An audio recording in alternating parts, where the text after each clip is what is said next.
Good morning everyone. आरएआईएस में आप सभी का स्वागत है। चलिए क्लास को आगे बढ़ाते हैं। लास्ट क्लास में चैप्टर 2 पढ़ा था, वन और वन्यजीव संसाधन। आज की क्लास में हम पढ़ने वाले हैं जल संसाधन, वाटर रिसोर्सेज। जल संसाधन। जल आप सभी जानते हैं, है ना? वाटर, जल, वाटर, H2O क्या है? एक संसाधन है। क्या है? एक संसाधन है। कैसा संसाधन है? प्राकृतिक संसाधन है। प्राकृतिक संसाधन है और नवीकरणीय भी है, अर्थात जल समाप्त नहीं हो रहा है, भरता रहता है। कैसे? हम देखेंगे। पृथ्वी की सतह पर कितना जल है? लगभग 3/4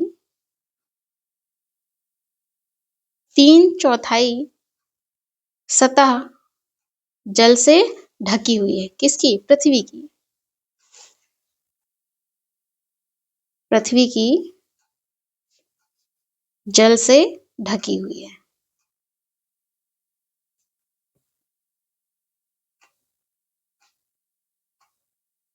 ढकी हुई है। यदि आप अंतरिक्ष से देखते हैं तो पृथ्वी कैसे दिखाई पड़ती है? नीली, जिसके कारण क्या कहते हैं? उसे नीला ग्रह भी कहते हैं। और क्यों दिखाई पड़ती है? जल के कारण। ठीक है, इसलिए इसे नीला ग्रह भी कहते हैं। या इतने 3/4 भाग पर, 3/4 सतह पर केवल जल ही जल है पृथ्वी के, इसलिए इसे जल ग्रह भी कह सकते हैं। ठीक है, जो जल है पृथ्वी पर वो 2 प्रकार का है। कैसा? 2 प्रकार का।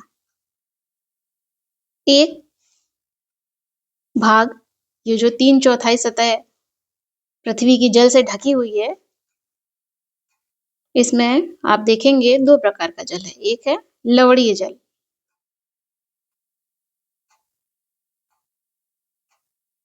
जो कुछ लगभग 97% है, और दूसरा है अलवणीय जल।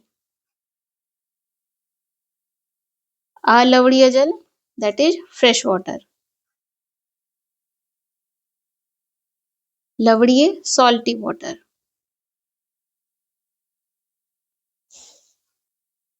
लवणीय जल कहाँ मिलेगा आपको? महासागर में,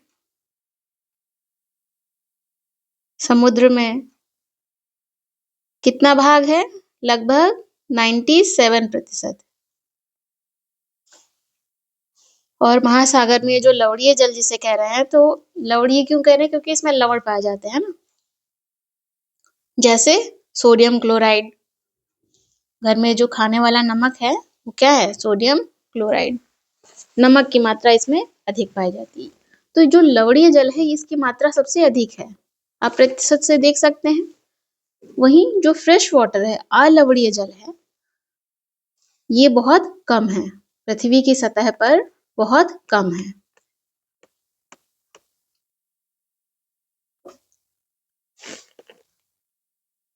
लगभग कुछ पीने योग्य की अगर बात करें, उपयोग में लाने की बात करें, तो और भी ज्यादा कम हो जाता है। तो ये जो अलवणीय जल है ये सबसे अधिक मूल्यवान है, क्योंकि बहुत कम है उपयोग में। बहुत ऐसा जल जो उपयोग में लाया जा सके उसकी मात्रा क्या है? बहुत कम है, इसलिए क्या हो जाएगा? बहुत अधिक मूल्यवान हो जाएगा। ठीक है, ये जो अलवणीय जल है, फ्रेश वाटर है, ये भी 2 तरह का है। एक सतही अपुआ, 2 स्थान पे पाया जा रहा है ये पानी, फ्रेश वाटर। दूसरा भौम जल।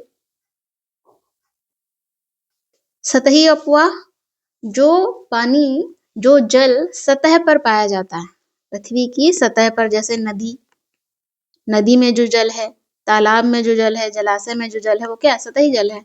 बारिश के समय पानी गिरता है सतह पर, जो नीचे नहीं जाता है। नीचे से तात्पर्य मृदा में रिसता नहीं है, ठीक है। क्या है? सतही जल है, तो सतही अपवाह। और भौम जल, ग्राउंड वाटर, ग्राउंड वाटर अर्थात सतह के अंदर। ये क्या है? पृथ्वी की सतह है, ये सतह है, ठीक है। तो पृथ्वी की सतह के अंदर पानी रिस कर पहुंचता है। रिस कर समझते हैं ना, बूंद बूंद करके मृदा के अंदर, धरती के अंदर, पृथ्वी की परतों के अंदर पानी पहुंचता है। और मिट्टी और चट्टानों के बीच क्या होता है? पानी एकत्रित हो जाता है, जो खाली जगह होती है एकत्रित हो जाता है, उसे क्या बोलते हैं? एक्विफायर, है ना। तो जो क्षेत्र है, यहाँ जो नीचे पानी एकत्रित हो रहा है, जल एकत्रित हो रहा है, ये क्या है? ग्राउंड वाटर है। क्या है? ग्राउंड वाटर है। जो पृथ्वी के सतह के नीचे एकत्रित होता है वो ग्राउंड वाटर है। और ये ग्राउंड वाटर फ्रेश वाटर है। और पृथ्वी की सतह के ऊपर जो बहता है वो क्या है? सतही अफवाह, सरफेस वाटर, ठीक है, सरफेस वाटर।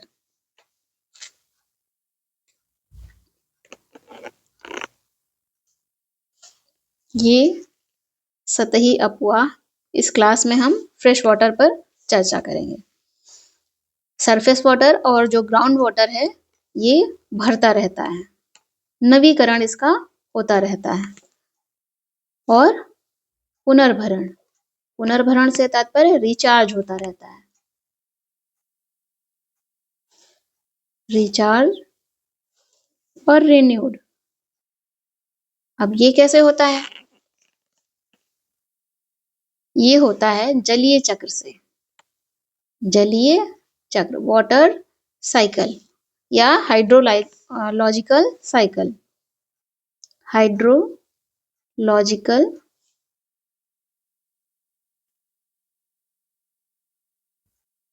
जलीय चक्र द्वारा क्या होता रहता है? रिचार्ज होता रहता है। तो जलीय चक्र द्वारा नवीकरण और पुनर्भरण भरण होता रहता है। अब जलीय चक्र क्या है? ये जो जलीय चक्र है, ये जलीय चक्र जैसे ये एक बड़ा महासागर का क्षेत्र मान ले। आपने जाना 97% जल पृथ्वी की सतह पर है, लेकिन वो क्या है? लवणीय है। तो ये जो जल है, तापमान जब बढ़ता है तो जल वाष्प बनकर ऊपर उड़ जाता है ना। ऊपर उड़कर क्या बनाएगा? बादल। और बादल बनाने के बाद फिर से अलग अलग क्षेत्रों में ये बादल क्या करते हैं? वर्षा करते हैं। तो सोचिए, इस भाग में वर्षा हो गई तो पानी वापस से क्या बन गया? जल वापस से जल में परिवर्तित हो गया। तो ये जलीय चक्र है। ये क्या है? जलीय चक्र है। ये जो जलीय चक्र का जल है, जलीय चक्र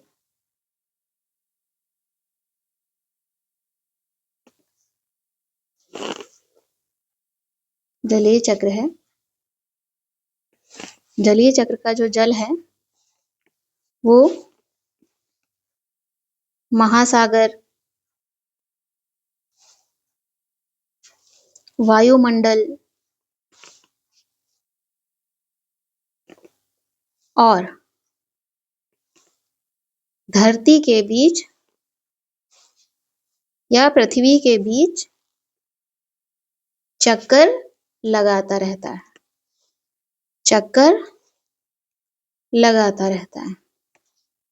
जैसे आपने अभी देखा था महासागर, फिर बादल बने तो वायुमंडल में बादल बनते हैं और वापस से पानी कहाँ गिरता है? पृथ्वी की सतह पर आकर गिरता है वर्षण के रूप में। तो ये क्या है? जलीय चक्र है।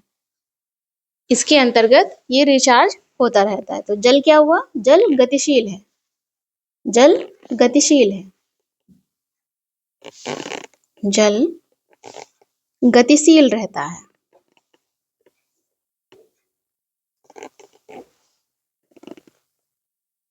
इस तरह से जो फ्रेश वाटर है वो क्या होता रहता है, रिचार्ज होता रहता है। ग्राउंड वाटर पृथ्वी की सतह के अंदर भी पानी एकत्रित होता रहता है जो पीने योग्य है, जो मानव के आम जीवन के लिए उपयोगी है, क्योंकि जो फ्रेश वाटर है वही उपयोग करने योग्य है ना। हमने जाना जो जल है वो प्राकृतिक संसाधन है, बिल्कुल है प्राकृतिक संसाधन है, प्रकृति उसको भरती रहती है। आपने इस यहाँ पर जो जलीय चक्र देखा, इसमें किसी भी तरह का मनुष्य का हस्तक्षेप है नहीं ना। तो प्रकृति इसे क्या करती है, जल को भरती रहती है। जल न घटता है पृथ्वी की सतह पर न बढ़ता है। जल की जो मात्रा है वो क्या है, स्थिर है। ठीक है, मात्रा स्थिर है। बस जो जल का वितरण है वो थोड़ा बहुत इधर उधर हो सकता है। ठीक है, बाकी एक बड़ा भाग तो आप पहले से ही जानते हैं, 97% जो जल है वो लवणीय है। तो बहुत थोड़े प्रतिशत में ही, बहुत कम प्रतिशत में ही परिवर्तन होगा, वो भी बहुत कम होगा, है ना। तो ये क्या है, जल आपने जाना जल दो प्रकार के हैं, लवणीय और अलवणीय। हम अलवणीय फ्रेश वाटर पर बात करेंगे जो पीने योग्य जल है। ये जो जल है पीने योग्य है या काम में आने योग्य है, उपयोग में आने योग्य है। आप देखेंगे कि ये जल कई ऐसे देश हैं या क्षेत्र हैं जहां पर आपको दिखेगा कि जल संसाधन की कमी से जूझते रहते हैं। जल है ना, आपने जाना इतने बड़े स्तर पर जल है, हालांकि फ्रेश वाटर बहुत कम है, क्योंकि जो फ्रेश वाटर है, फ्रेश वाटर में भी एक अधिकांश भाग बर्फ के रूप में है। जल की कमी से जूझते रहते हैं। कई ऐसे देश हैं जो जल संसाधन की जो कमी है उससे जूझते रहते हैं, है ना, जूझते रहते हैं। जब ऐसा आपको सुनने को मिलता है, भारत में है, आपको पता चल रहा है जल की कहीं कमी है किसी क्षेत्र में, तो आपके दिमाग में क्या बात आती है सबसे पहले कि कहाँ पर जल की कमी हो सकती है? जहां पर वर्षा कम हो, जहां पर वर्षा कम हो, वर्षा कम हो, ऐसा आएगा ख्याल। वहां पर क्या होगी, जल की कमी होगी, या फिर कोई सूखा क्षेत्र हो, वहां पर जल की कमी होगी। उदाहरण ले तो राजस्थान का मरुस्थल, राजस्थान के मरुस्थल, जहां पर हम देखते हैं जल की बड़ी कमी देखने को मिलती है। क्यों? क्योंकि वो मरुस्थलीय क्षेत्र है। राजस्थान में तापमान बहुत अधिक होता है, साथ ही जो दक्षिण पश्चिम मानसून से राजस्थान तक पहुंचने वाली जो हवाएं हैं, वो राजस्थान तक पहुंचते पहुंचते क्या होती हैं, उनकी जो नमी है वो कम हो जाती है। बहुत कम नमी उनके पास बचती है, जिसके कारण जितनी नमी बचती है उतनी ही वर्षा हो पाती है। ठीक है, बहुत कम नमी होने के कारण वहां पर वर्षा बहुत कम होती है, और वर्षा कम होगी तो जल की क्या होगी, कमी होगी, और जल की कमी होगी तो आम जीवन जो होगा वहां पर रहने वाले लोगों का वो क्या होगा, प्रभावित होगा। पेयजल उपलब्ध नहीं होगा, कृषि नहीं कर पाएंगे, ये सारी समस्याएं आएंगी। साथ ही जल की कमी है तो हम ये भी देखते हैं, एक जो सामाजिक प्रभाव में देखने को मिलता है, महिलाएं बहुत दूर दूर से पानी लेकर आती हैं, है ना, उन्हें लाना होता है, एक लंबा रास्ता तय करना पड़ता है उनको पानी के लिए। जो दैनिक दिनचर्या है वो बड़े स्तर पर प्रभावित दिखती है। लेकिन सिर्फ वर्षा कम होने से ही जल संसाधन की कमी से नहीं जूझते हैं, जल की कमी से नहीं जूझते हैं, ये एक पक्ष है ना। तो अधिकतर जल की कमी क्यों देखने को मिलती है? परंतु अधिकतर जो जल की कमी है वो क्यों होगी, जल का अतिशोषण करने से। अतिशोषण से क्या तात्पर्य है, जल को आवश्यकता से अधिक निकाला गया है। जैसे ये कोई क्षेत्र है भारत में, जितनी आवश्यकता थी उससे अधिक पानी, जो जल है ग्राउंड वाटर, जब पानी निकाला जाएगा तो कौन सा पानी निकाला जाएगा? Ground water. जो आपने फ्रेश वाटर के अंतर्गत सरफेस वाटर और ग्राउंड वाटर जाना, उसमें से जब पानी सतह से पृथ्वी के अंदर से निकाला जाएगा तो कौन सा पानी निकाला जा रहा है? आपको क्लियर होना चाहिए, that is ground water. Hindi में भौम जल या भूमिगत जल, है ना, वो पानी निकाला जाएगा। लेकिन एक सीमा तक ही निकाला जाए या आवश्यकता भर ही निकाला जाए तो समस्या नहीं है, क्योंकि वर्षा होगी और वो पानी फिर से रिचार्ज हो जाएगा। ठीक है, पानी फिर से रिचार्ज हो जाएगा, मिट्टी की परत से नीचे रिसकर वापस से पहुंच जाएगा, पानी यहाँ इकट्ठा हो जाएगा। जब आवश्यकता से अधिक निकाला जाता है तो ये जो वाटर लेवल है ये क्या हो जाएगा? गिर जाएगा। सपोज पानी इतना नीचे रहता है ग्राउंड वाटर में, ये जो पट्टी में दिखा रही हूँ आपको, सोचिए ये ग्राउंड वाटर है, ठीक है, ग्राउंड वाटर की पट्टी है, रेखा है। अगर ये कम हो जाए, सपोज ये रेड लाइन आप देख रहे हैं, इतना हो जाए, मतलब ऊपर जितना पानी था वो सब खत्म हो गया है, तो क्या होगा? पानी की कमी हो जाएगी, वहां रहने वाले लोगों का जीवन फिर से प्रभावित होगा। तो जल का अति शोषण नहीं करना, मीन्स शोषण अधिक नहीं करना है, शोषण ही नहीं करना है। सबसे पहले तो शोषण, अति शोषण की कोई बात ही नहीं है। तो जल आवश्यकता से अधिक ना निकाला जाए, अर्थात एक शब्द में अति शोषण ना किया जाए।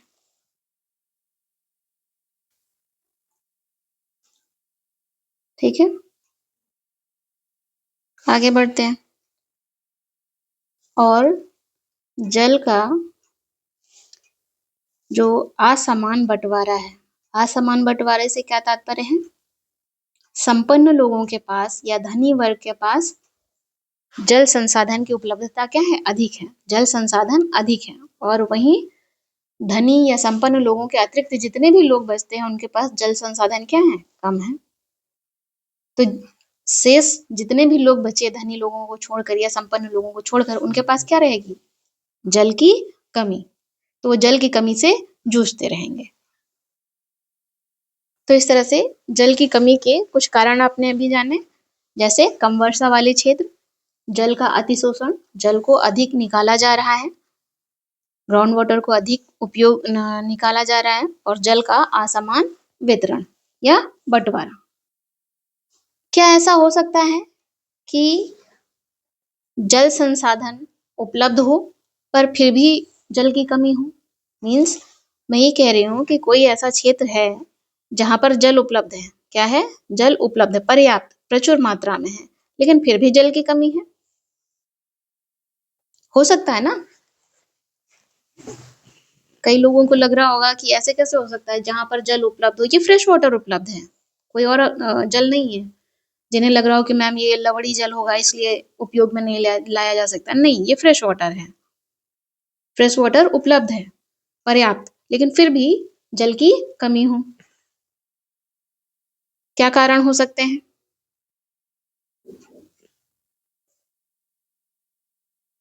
हम इसे एक क्वेश्चन के तौर पर लेते हैं ना। जल संसाधन क्या है? उपलब्ध। जल संसाधन उपलब्धता है, पर फिर भी जल की कमी से, जल की कमी है ना? जल संसाधन की क्या है? कमी है। क्या हो सकता है? कई शहरी क्षेत्रों में, यदि आप शहरी क्षेत्रों में देखेंगे, कई शहरों में, वहां पर यदि जनसंख्या अधिक बढ़ जाए, जनसंख्या अधिक बढ़ जाए, एक शब्द में लिखना हो तो बढ़ती जनसंख्या, शहरों में बढ़ती जनसंख्या के कारण भी जल संसाधन की कमी हो सकती है ना? जैसे कल तक सोचिए एक शहर में, ये क्या है? एक शहर है, यहाँ पर 100 लोग रहते थे। कितने? 100 लोग रहते थे, और इन 100 लोगों के लिए प्रतिदिन 2 घंटे पानी आता था, है ना, नल से, टैप वाले से, और 2 घंटे में एक व्यक्ति कितने?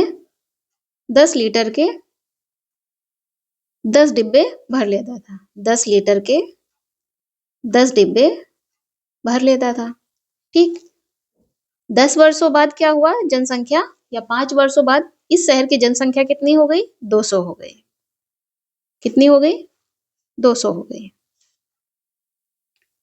पानी अभी भी 2 घंटे ही आता है, ठीक है, लेकिन ये जो 10 डिब्बे हैं पर व्यक्ति, ये कम हो जाएंगे। क्यों? क्योंकि जनसंख्या बढ़ गई है शहर की। कितने, 200 व्यक्ति पर 5 डिब्बे ही भर पाएंगे। हर घर को अब कितने मिलेंगे, हर घर को नहीं, हर व्यक्ति के पर पर्सन के अकॉर्डिंग 5 डिब्बे ही मिलेंगे। तो इस तरह से जनसंख्या, जो शहरों की बढ़ती जनसंख्या है वो जल की मांग को बढ़ाती है, जल की डिमांड बढ़ती है। और जल की जब डिमांड बढ़ेगी तो क्या होगा, लोगों में वितरण कम होता जाएगा। तो स्वाभाविक तौर पर लोग जल की कमी से प्रभावित होंगे। ठीक है, इस तरह से शहरों की जो बढ़ती जनसंख्या है वो जल की कमी वहां पर देखने को मिलती है। जल की कमी से, वाटर स्कार्सिटी से जूझते दिखाई पड़ते हैं, क्योंकि शहरों में जनसंख्या लगातार बढ़ रही है। ठीक है, शहरों की जनसंख्या लगातार बढ़ रही है। ना कि सिर्फ शहरों की जनसंख्या बढ़ रही है, बल्कि शहर की संख्या भी बढ़ रही है। क्या ये दो बातें आपको स्पष्ट हो रही हैं?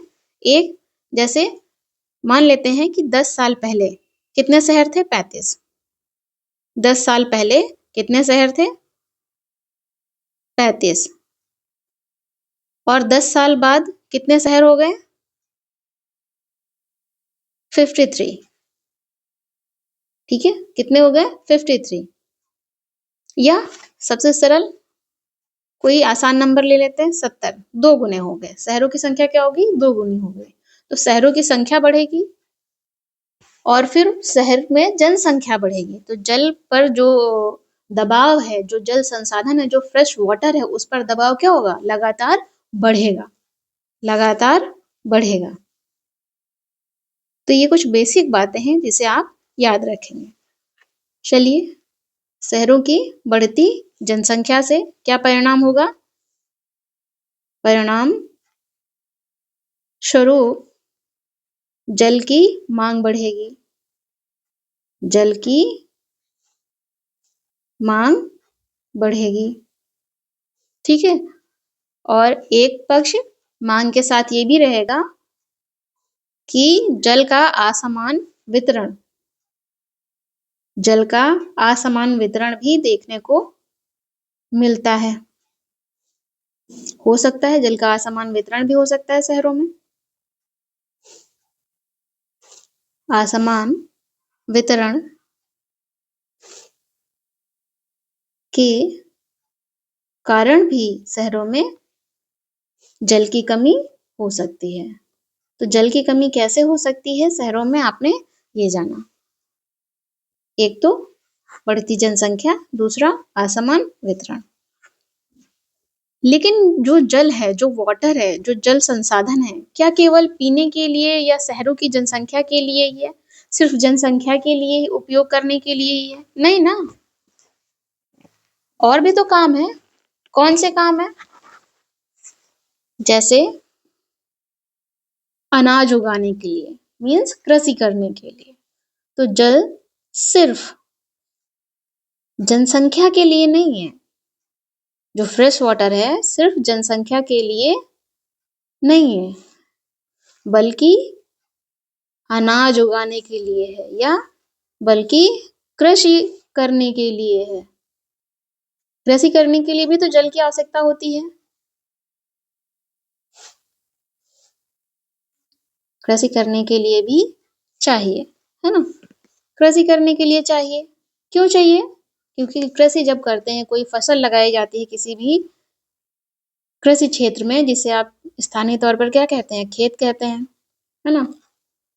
तो यहाँ इस भूभाग में कोई भी फसल लगाई जाएगी, वो चाहे गेहूं की हो या धान की हो, जिससे चावल बनता है ना, गेहूं से आटा बनेगा, जो हम आटे की रोटियां खाते हैं। तो ये जो फसल लगाई जाती है, फसल को क्या चाहिए होता है, पानी, सिंचाई करनी पड़ती है, फसल की सिंचाई करनी पड़ती है, और सिंचाई करने के लिए पानी चाहिए। पानी कहाँ से निकालेंगे? आपने देखा होगा जो खेत होते हैं कृषि वाले, उनके आस पास कोई ना कोई ट्यूबवेल लगा होता है ना, या फिर कुएं से पानी लाते हैं सिंचाई के लिए, या फिर कोई नहर होती है, तो पानी आ कहाँ से रहा है? मैं जो कहना चाह रही हूँ उसमें पानी, ये पृथ्वी की सतह है, नीचे से जो ग्राउंड वाटर है उसे निकाल कर क्या की जा रही है? सिंचाई की जा रही है। अलग अलग जगहों पे अलग अलग तरीके से भी हो सकती है, वो हम आगे जानेंगे। फिलहाल जब ट्यूबवेल के माध्यम से या इंजन के माध्यम से, एक नाम ये भी है, इंजन के माध्यम से पानी निकाला जाता है, तो वो क्या है? ग्राउंड वाटर का उपयोग किया जा रहा है, किसमें? सिंचाई में किया जा रहा है। क्यों करते हैं सिंचाई? उत्पादन, एक तो उत्पादन के लिए सबसे पहले फसलों को उगाने में मदद करती है सिंचाई, तो एक तो सिंचाई के लिए, है ना, सिंचाई के लिए। दूसरा, उत्पादन बढ़ाने के लिए, उत्पादन बढ़ाने के लिए, इसलिए भी पानी चाहिए, जल चाहिए। लेकिन कई ऐसे क्षेत्र हैं, भारत में ही आप देखेंगे कई ऐसे क्षेत्र हैं, जैसे कि पंजाब और हरियाणा के क्षेत्रों में बड़े स्तर पर खेती की जाती है, अच्छी बात है। लेकिन खेती जब की जा रही है, वहां पे जो फसलें लगाई जा रही हैं, वो फसलें लगाई जा रही हैं जहां पर क्या हो रहा है? जिनको ज्यादा सिंचाई की जरूरत है, ज्यादा पानी की आवश्यकता है, ज्यादा जल की आवश्यकता है, और ज्यादा जब जल की आवश्यकता की बात मैं कह रही हूँ, तो उसकी सिंचाई की जाएगी, और सिंचाई करने के क्रम में पानी कहाँ से आएगा? ग्राउंड वाटर, ग्राउंड वाटर पानी निकाला जाएगा। ठीक है, जो फ्रेश वाटर है वो सिंचाई में प्रयोग किया जाएगा। तो जो जल संसाधन है उनका क्या होगा? शोषण, शोषण अधिक होगा। लेकिन सिंचाई के माध्यम से जहां पानी, फ्रेश वाटर, ये जो अलवणीय जल है, आसानी से उपलब्ध है, ग्राउंड वाटर अच्छे से रिचार्ज है, वहां पर सिंचाई के माध्यम से शुष्क ऋतु में भी खेती की जा सकती है। सिंचाई के माध्यम से, सिंचाई के माध्यम से शुष्क ऋतु में भी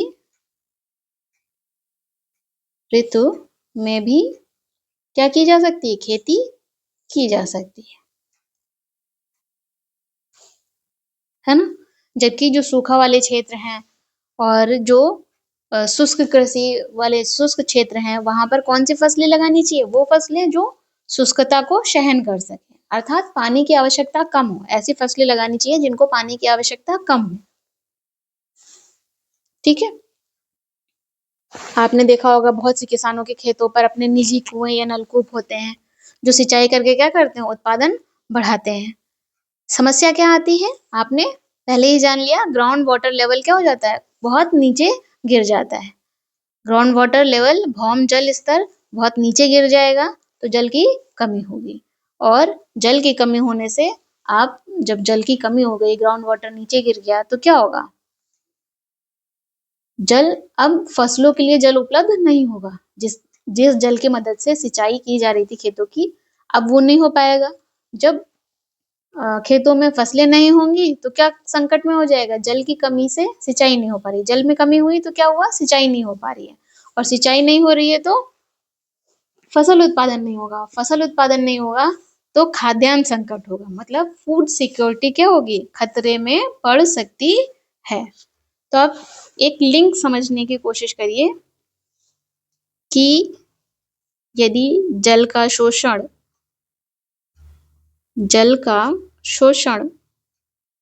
अधिक हुआ, है ना, जल का शोषण सिंचाई के द्वारा या अन्य माध्यम से अधिक हुआ, तो क्या होगा? भौम जल स्तर या ग्राउंड वाटर नीचे गिर जाएगा, नीचे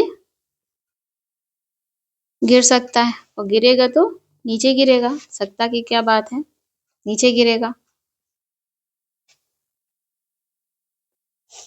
और जल की कमी होगी। जल की कमी होगी तो सिंचाई नहीं होगी, सिंचाई नहीं कर पाएंगे ना, सिंचाई नहीं होगी, और सिंचाई नहीं होगी तो फसल उत्पादन नहीं होगा। खेतों में फसल उत्पादन नहीं होगा तो भोजन की जो सुरक्षा है वो क्या हो जाएगी, खतरे में पड़ जाएगी। तो आप समझ सकते हैं कि वाटर स्कार्सिटी कितनी बड़ी समस्या को जन्म दे सकती है, जल का शोषण अधिक करने से। जल का शोषण अधिक किया तो जल की कमी हो गई। ठीक है, आगे बढ़ते हैं। भारत में यदि स्वतंत्रता के बाद देखें, कब, स्वतंत्रता के बाद देखें तो क्या पता चलता है, भारत में बहुत तेजी से उद्योगों का विकास किया गया और शहरों का विकास हुआ या शहरीकरण बढ़ा। शहरीकरण बढ़ा, उद्योगों का विकास, औद्योगिकरण बढ़ा। ये बहुत तेजी से स्वतंत्रता के बाद हुआ। परिणाम क्या होगा, उद्योगों की संख्या बढ़ी, शहरों की संख्या बढ़ी उद्योगों के बाद, स्वतंत्रता के बाद उद्योगों की संख्या बढ़ी, शहरों की संख्या बढ़ेगी, संख्या बढ़ेगी। दोनों ही स्थिति में किस पर दबाव आएगा, अलवणीय जल पर, फ्रेश वाटर पर दबाव बढ़ेगा, जल संसाधन पर दबाव बढ़ेगा। उद्योगों को और शहरों दोनों को ही जल की आवश्यकता है। इसकी जल की आवश्यकता है। साथ ही उद्योगों को चलाने के लिए ऊर्जा भी चाहिए। उद्योगों को चलाने के लिए ऊर्जा भी चाहिए। ऊर्जा, इलेक्ट्रिसिटी, बिजली, विद्युत, चलाने के लिए ऊर्जा भी चाहिए, दैट इज जल विद्युत। तो कुल विद्युत का जो विद्युत उत्पादन होता है उसका 22% भाग जल विद्युत से प्राप्त होता है। 22% भाग जो है किससे प्राप्त होता है, जल विद्युत से प्राप्त होता है, प्राप्त होता है। आपको ध्यान क्या रखना है, अलवणीय जल पर या फ्रेश वाटर रिसोर्सेज पर दबाव बढ़ेगा।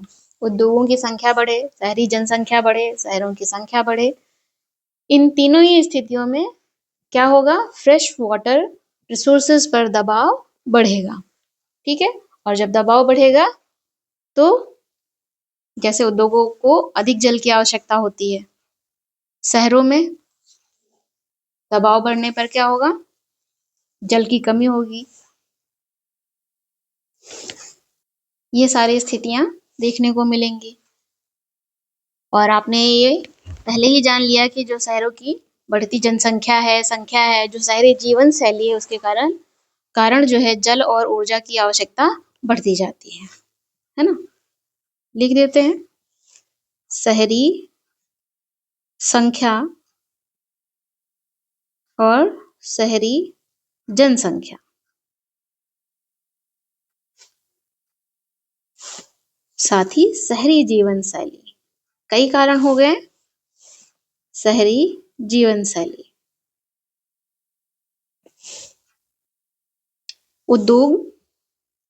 उद्योगों की संख्या, उद्योगों की संख्या बढ़ना, ये सब कारण हैं जो न केवल जल और ऊर्जा की आवश्यकता इससे क्या होती है, बढ़ जाती है। इन सब कारणों से जल की और जल ऊर्जा की, दैट इज जल से जो ऊर्जा बनती है उसकी बात की जा रही है। तो इन कारणों से जल और जल ऊर्जा की जो आवश्यकता है वो बढ़ जाती है, और आवश्यकता बढ़ेगी तो दबाव कहाँ पड़ रहा है? फ्रेश वाटर पर, जिससे गंभीर समस्याएं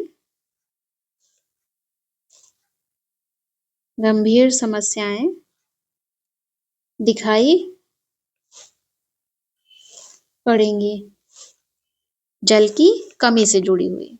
शहरों में जल का अतिशोषण होता है, ये आपने जान लिया है। शहरों में किस तरह से जनसंख्या के कारण या अन्य कारणों से जल की कमी देखने को मिलती है। फाइनल क्या है? जल की कमी, वाटर स्कार्सिटी के कौन कौन से कारण हैं? तो फर्स्ट, अत्यधिक जनसंख्या या बढ़ती हुई जनसंख्या। सबसे पहले हमने क्या बोला था? हम पहले उसे बोलते हैं ना। कमी का क्या कारण था? वर्षा का कम होना। सेकंड, जल का अतिशोषण होना। नेक्स्ट, जल का असमान वितरण। इसके बाद बढ़ती जनसंख्या, शहरों की बढ़ती जनसंख्या, और शहरों की बढ़ती संख्या, शहरी जीवन शैली। कृषि में भी क्या हो गया? आधुनिकीकरण हो गया है। उद्योगों की संख्या का बढ़ना, औद्योगिकरण तेजी से होना, नगरीकरण होना, है ना, शहरों की संख्या, ये सब इनके कारण क्या होगा? जल की कमी पर, जल पर, दैट इज फ्रेश वाटर पर क्या होगा? दबाव बढ़ेगा। जब फ्रेश वाटर पर, अलवणीय जल पर दबाव बढ़ेगा तो उसकी, दबाव से क्या तात्पर्य है? जल की कमी होगी। तो ये क्या है? ये सब समस्याएं हैं जिनके कारण जल की कमी होती है।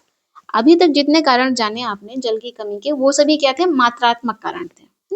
मात्रात्मक पहलू, क्वांटिटी की बात की जा रही थी वहां पर।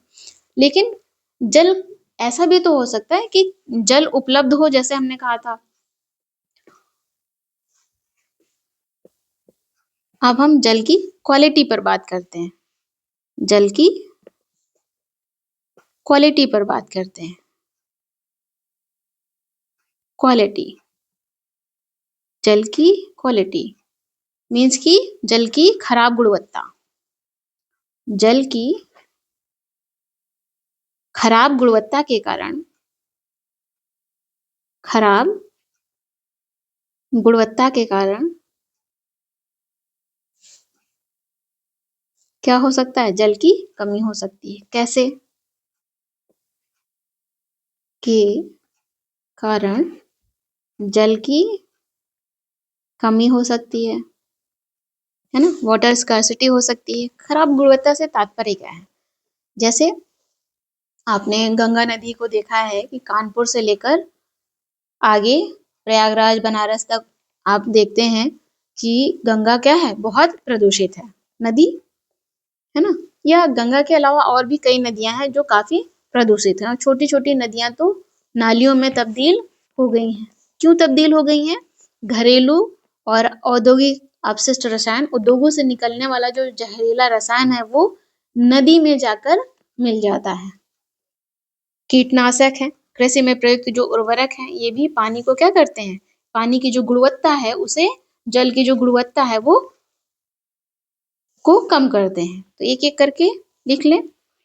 खराब गुणवत्ता, कैसे होगी खराब गुणवत्ता जल की? घरेलू और औद्योगिक अपशिष्ट के द्वारा, जो कि नदियों में बहा दिया जाता है। साथ ही रसायन के द्वारा, ये भी नदियों में, उद्योगों में प्रयोग किया जाने वाला रसायन जो बिना छाने जो है नदियों में प्रवाहित कर दिया जाता है, जिससे नदी का जो जल है वो क्या हो जाता है? प्रदूषित हो जाता है। पीने योग्य छोड़िए, उसे देखकर ऐसा लगता है जैसे यहाँ कोई नदी ना हो, क्या हो? नाला हो। ठीक है, नदी का जल इतना प्रदूषित हो जाता है। अर्थात जल क्या है? जो फ्रेश वाटर है, वो जो अलवणीय जल है, वो पीने योग्य छोड़िए किसी भी कार्य के लिए उपयोग में नहीं लाया जा सकता, इतना गंदा हो जाता है। तो वो जल क्या हो गया? उसकी जो गुणवत्ता है जल की, वो क्या हो गई? खराब हो गई है। ठीक है, साथ ही कृषि में प्रयुक्त उर्वरकों द्वारा। कृषि में जो फर्टिलाइजर प्रयोग किए जाते हैं वो कैसे जल की गुणवत्ता को प्रभावित करते हैं। इस तरह से जब जैसे ये एक भूखंड है, क्या है, भूखंड है, या फिर आप इसे खेत कह लें, है ना। इसमें फसल बोई जाएगी, जो भी फसल बोई गई है, ठीक, हम इसे धान की फसल मान लेते हैं, दैट इज चावल, ठीक। धान की फसल बोई गई है, इसमें जो फसल बोई गई है इसके लिए कीटनाशक भी डाले जाएंगे। इस फसल में क्या डाला जाएगा, कीटनाशक, और कई उर्वरक डाले जाएंगे इसमें। तो ये जो उर्वरक हैं, सिर्फ उर्वरक एक सीमा तक डालना ठीक है, लेकिन उत्पादन अधिक बढ़ाने के लिए, लालच के रूप में आप कह सकते हैं इसे, उत्पादन अधिक बढ़ाने के लिए बड़ी मात्रा में उर्वरक डाला जाएगा, अधिक मात्रा में उर्वरक डाला जाएगा। ये उर्वरक जो है मृदा में पहुंचेगा, कहाँ पहुंचेगा, मृदा में, क्योंकि फसल तो मृदा में लगी है ना, मृदा पौधों को आधार देती है, मृदा में पहुंचेगा और मृदा से रिस रिस कर, मिट्टी से रिस रिस कर कहाँ पहुंच जाएगा, ग्राउंड वाटर जल में, ग्राउंड वाटर में पहुंच जाएगा। क्या, उर्वरक। उर्वरक बेसिकली है क्या, केमिकल, रसायन, जो ग्राउंड वाटर है उसकी गुणवत्ता को क्या करेंगे, खराब करेंगे, या जो उसकी गुणवत्ता है उसको कम करेंगे, ठीक है। इस तरह से कृषि में प्रयुक्त जो उर्वरक हैं वो किस तरह से जल की गुणवत्ता को प्रभावित करते हैं, ये आपको समझ में आ गया होगा, ठीक है।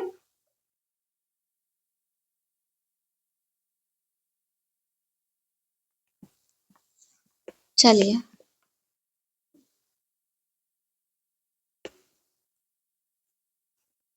तो कृषि में प्रयुक्त उर्वरकों द्वारा भी क्या है, प्रदूषित किया जाता है जल, जो मानव उपयोग के लिए, ये जो जल होता है प्रदूषित खराब गुणवत्ता वाला जल, ये मानव उपयोग के लिए क्या है, हानिकारक है, के लिए हानिकारक है। ध्यान रहे जो फ्रेश वाटर है उसी के माध्यम से हम अपनी जो दिन की या दैनिक जीवन है, दिन की जो पूरी दिनचर्या है उसका ही प्रयोग करते हैं, that is fresh water, fresh water का ही प्रयोग करते हैं। मानव उपयोग के लिए क्या है, हानिकारक है। जैसे गंगा नदी, यमुना नदी का जल क्या है, प्रदूषित है। मैंने आपको बताया है, आप लिख लीजिए उदाहरण ताकि कुछ याद रह जाए। यमुना नदी का जो जल है वो प्रदूषित है, क्या है, प्रदूषित है। क्यों प्रदूषित है, जैसे मैंने बताया आपको कि उद्योगों से निकला हुआ जो अपशिष्ट पदार्थ और जहरीले रसायन है वो पानी में मिल जाते हैं, नदी के जल में मिल जाते हैं, इसलिए जल प्रदूषित हो जाता है, उसकी क्वालिटी घट जाती है। लेकिन उद्योगों में जो बड़े स्तर पर उत्पादन हो रहा है वो कौन कर रहा है, उत्पादन उद्योगों के द्वारा किया जा रहा है, लेकिन मांग कौन कर रहे हैं, जनसंख्या, जनसंख्या मांग कर रही है, इसलिए उत्पादन लगातार बढ़ रहा है, ठीक है। तो एक स्तर पर अगर रूट कॉज देखेंगे आप तो बढ़ती जनसंख्या आपको दिखाई पड़ेगी, ठीक है। तो जल की कमी के ये कई कारण आपने जाने, जैसे कम वर्षा होना, जल का हम शोषण करते हैं, अतिशोषण, असमान वितरण, बढ़ती जनसंख्या। देश के स्तर पर देखेंगे तो पहले जनसंख्या जितनी थी उसकी तुलना में अभी वर्तमान समय में जनसंख्या बहुत बढ़ गई है। जनसंख्या बढ़ रही है तो दबाव कहाँ पड़ रहा होगा, फ्रेश वाटर पर, फ्रेश वाटर पर दबाव पड़ेगा, फ्रेश वाटर पर दबाव पड़ेगा तो जल की कमी तो दिखाई पड़ेगी ही पड़ेगी। भारत के किसी न किसी भाग में आपको जल की कमी अक्सर देखने को मिल जाती है कि यहाँ की जनसंख्या, इस क्षेत्र की या प्रदेश की जनसंख्या जल की कमी से जूझ रही है ना। तो उपाय क्या है, कमी तो हमें समझ में आ गया कि बहुत सारे कारण हैं जिसके कारण जल की कमी है। वहीं हमने क्वालिटी के संदर्भ में भी देखा कि गंगा नदी है, यमुना नदी है या और अन्य नदियां जहाँ पर उद्योगों के द्वारा रसायन या अपशिष्ट पदार्थ डाले जा रहे हैं जिससे जल प्रदूषित हो रहा है। इससे ये भी पता चल रहा है कि जल जो है उपलब्ध तो है, क्योंकि मानव जीवन, जो मानव निवास है, वो नदी के आसपास के क्षेत्र में ही होता है या फिर जल के आसपास के क्षेत्र में होता है। लेकिन अगर वहां का जल प्रदूषित हो गया है तो जल उपलब्ध होने के बावजूद जल की कमी देखने को मिलती है। जल उपलब्ध है पर जल उपयोग में लाने योग्य उपलब्ध नहीं है, जबकि वो फ्रेश वाटर था। नदियों का जल क्या है? फ्रेश वाटर है। नदी, झील, झरना, जलाशय ये फ्रेश वाटर है। ठीक है, चलिए तो अब हम बात करते हैं उपाय की। हमने बहुत सारी समस्या जान ली जल की कमी की, कि कैसे कैसे समस्या हो सकती है, जल की कमी हो सकती है, कौन कौन से कारण उत्तरदायी हो सकते हैं। अब हम बात करते हैं उपाय की। क्या करना होगा उपाय के तौर पर? जल की जो इतनी कमी है, उपाय के तौर पर क्या करना होगा? जल संसाधनों का संरक्षण करना होगा। जितने भी जल के रिसोर्सेज हैं, जल संसाधनों का संरक्षण करना होगा, कंजर्वेशन करना होगा और प्रबंधन, मैनेजमेंट भी करना होगा। सिर्फ संरक्षण नहीं, मैनेजमेंट भी करना होगा। ठीक है, मैनेजमेंट करने के क्रम में हम दो तरह से जानेंगे। कैसे? जल संरक्षण संसाधनों का जो संरक्षण और प्रबंधन है, इस क्रम में हम दो महत्वपूर्ण बातों को जानेंगे। वो क्या? बांध बनाकर जल का संरक्षण करेंगे और वर्षा जल संग्रहण।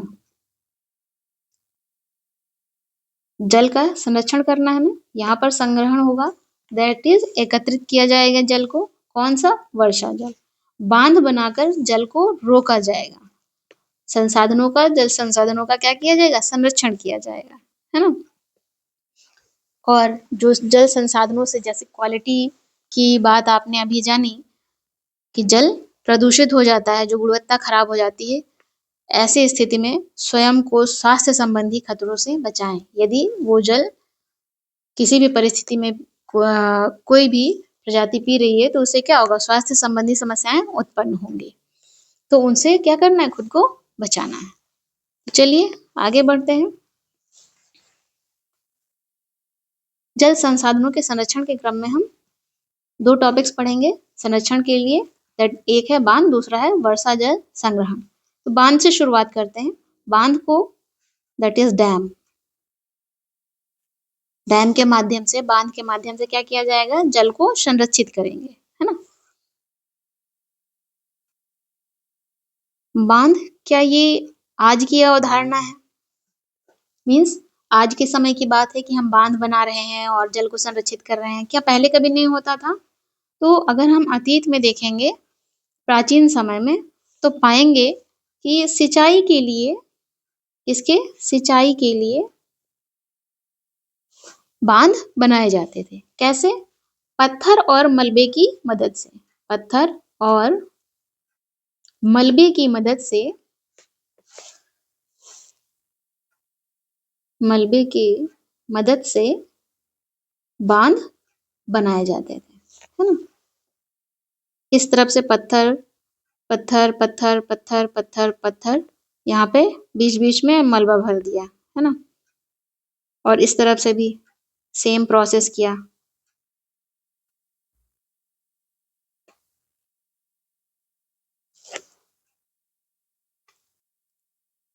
इस तरह से बीच में मलबा भर दिया, तो जो पानी आ रहा था नदियों का, वो क्या हुआ? नदियों का या जल स्रोत, जो भी जल स्रोत आ रहा था, वो यहीं पर क्या होगा? रुक जाएगा। बांध ऊंचा होता है ना।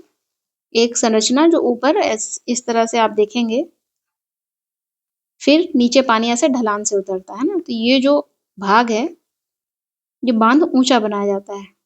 ठीक, एक सीधी संरचना आप समझ लीजिए। आप में से किसी ने देखा होगा तो उसे आइडिया जरूर होगा कि बांध कैसा दिखता है। ठीक है, तो पुराने समय में, प्राचीन समय में भी सिंचाई के लिए पत्थर और मलबे की मदद से बांध बनाए जाते थे। सिंचाई के लिए जलाशय भी बनते थे। आपने देखा होगा कई राजा महाराजा जलाशय बनवाते थे सिंचाई के लिए, झील बनवाते थे, है ना। हमें कई जलीय आकृतियां पुराने समय में देखने को मिलती हैं। तो जलीय आकृतियां बनाई गई हैं किसके लिए? सिंचाई के लिए, पेयजल के लिए, इन सब के लिए देखने को मिलता है। सिंचाई के लिए अर्थात कृषि के लिए। उदाहरण के तौर पर अगर देखेंगे तो इलाहाबाद के नज़दीक, इलाहाबाद जिसका नाम प्रयागराज कर दिया गया है, इलाहाबाद के नज़दीक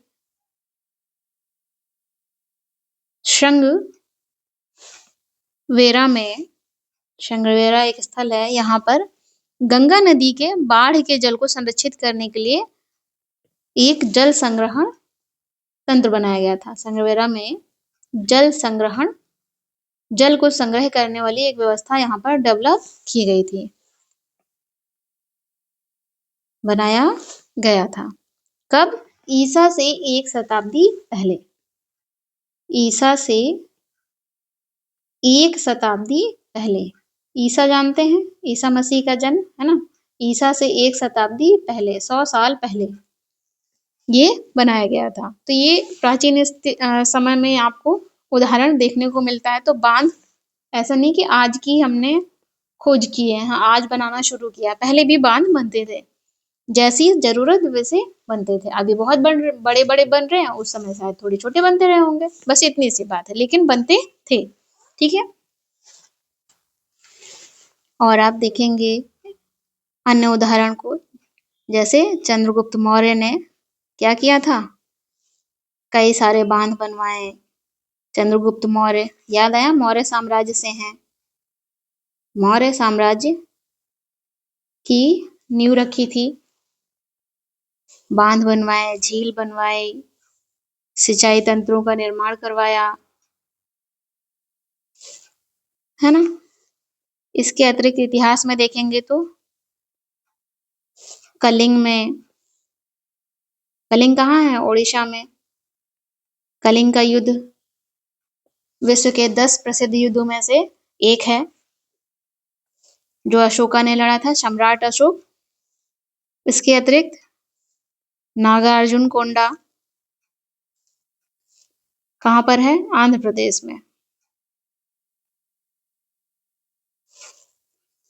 बेन्नूर कर्नाटका। कोल्हापुर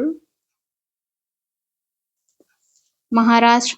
यहाँ से सिंचाई के साक्ष्य मिले हैं, सिंचाई के साक्ष्य मिले हैं। ठीक है, बांध बनाया गया हो या जलाशय हो, कोई ना कोई साक्ष्य यहाँ से मिला है, सिंचाई के प्रमाण मिले हैं।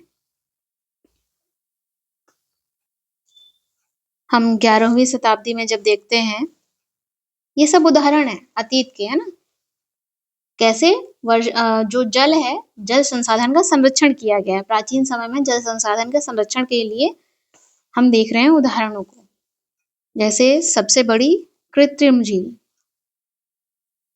Artificial lake. झीलों में से सबसे बड़ी कृत्रिम झीलों में से एक है भोपाल झील। भोपाल झील 11वीं शताब्दी। और इसके बाद और भी बहुत सारे उदाहरण हैं, जैसे 14वीं शताब्दी में इल्तुतमिश ने हौज खास बनवाया था, किसके लिए? जल की सप्लाई करने के लिए, है ना। हौज खास बेसिकली क्या है? एक तरह का पॉन्ड है, तालाब है। ठीक है, तो अब हम वापस चलते हैं। ये तो हमने बांध पहले के समय में, प्राचीन समय में बनते थे, नहीं बनते थे, या सिंचाई की व्यवस्था कैसे की जाती थी, पेयजल आपूर्ति कैसे सभी लोगों को उपलब्ध कराई जाती थी, उसके बारे में कुछ उदाहरण जाने हैं। अब हम वापस आते हैं अपने टॉपिक पर। क्या? बांध, है ना, डैम। बांध क्या है? बेसिकली बहते हुए जल को रोकने, दिशा देने या बहाव को कम करने के लिए खड़ी गई जो बाधा है, वही क्या है? बांध है। खड़ी की गई जो बाधा है, जलाशय, झील, जो जहां पर पानी रुक जाए, वही क्या है? बांध है। बांध का आमतौर पर अर्थ जलाशय से लिया जाता है ना। तो आप चाहे तो लिख लें।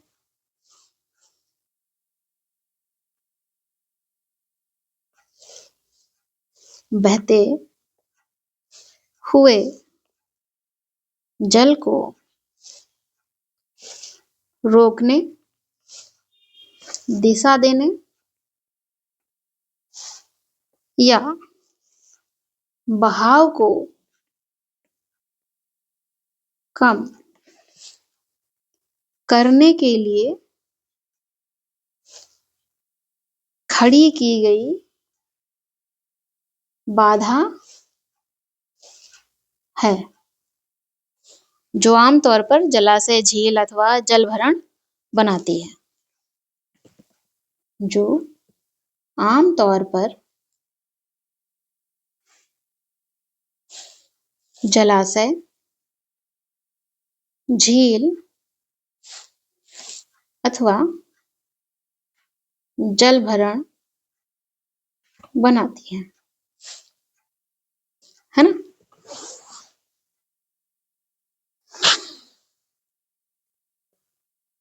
बांध में भी जो परंपरागत बांध है,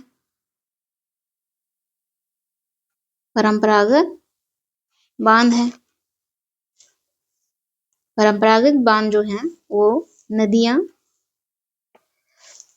या जो वर्षा जल होता है, वर्षा जल से नदियां या वर्षा जल को इकट्ठा करके, एकत्रित करके बाद में खेतों की सिंचाई के लिए, पेयजल के लिए, अन्य कार्यों के लिए उपयोग में लाए जाते हैं।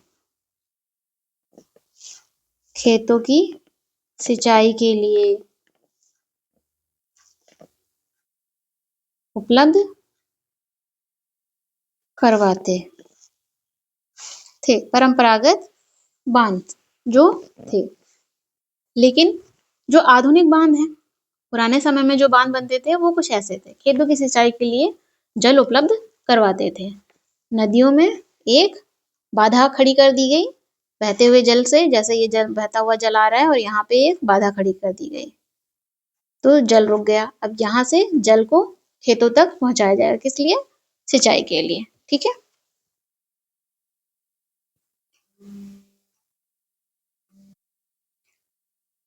लेकिन आज के जो आधुनिक बांध हैं, कौन से आधुनिक बांध, मॉडर्न डैम,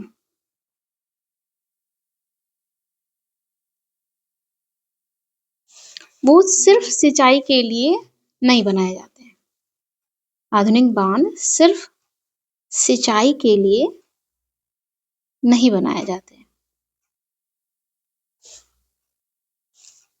तो किस लिए बनाए जाते हैं? क्या क्या इनका उपयोग हो सकता है जो आधुनिक बांध है? इनका आधुनिक बांधों का जो उद्देश्य है, जो उपयोग है, क्या क्या हो सकता है देखते हैं। विद्युत उत्पादन करना। विद्युत उत्पादन में कौन सा? जल विद्युत। विद्युत उत्पादन करना, क्योंकि जल को रोका जा रहा है तो जल विद्युत। ठीक। एक घरेलू उपयोग के लिए बांध को बनाया गया, जो मॉडर्न बांध है वो घरेलू उपयोग के लिए,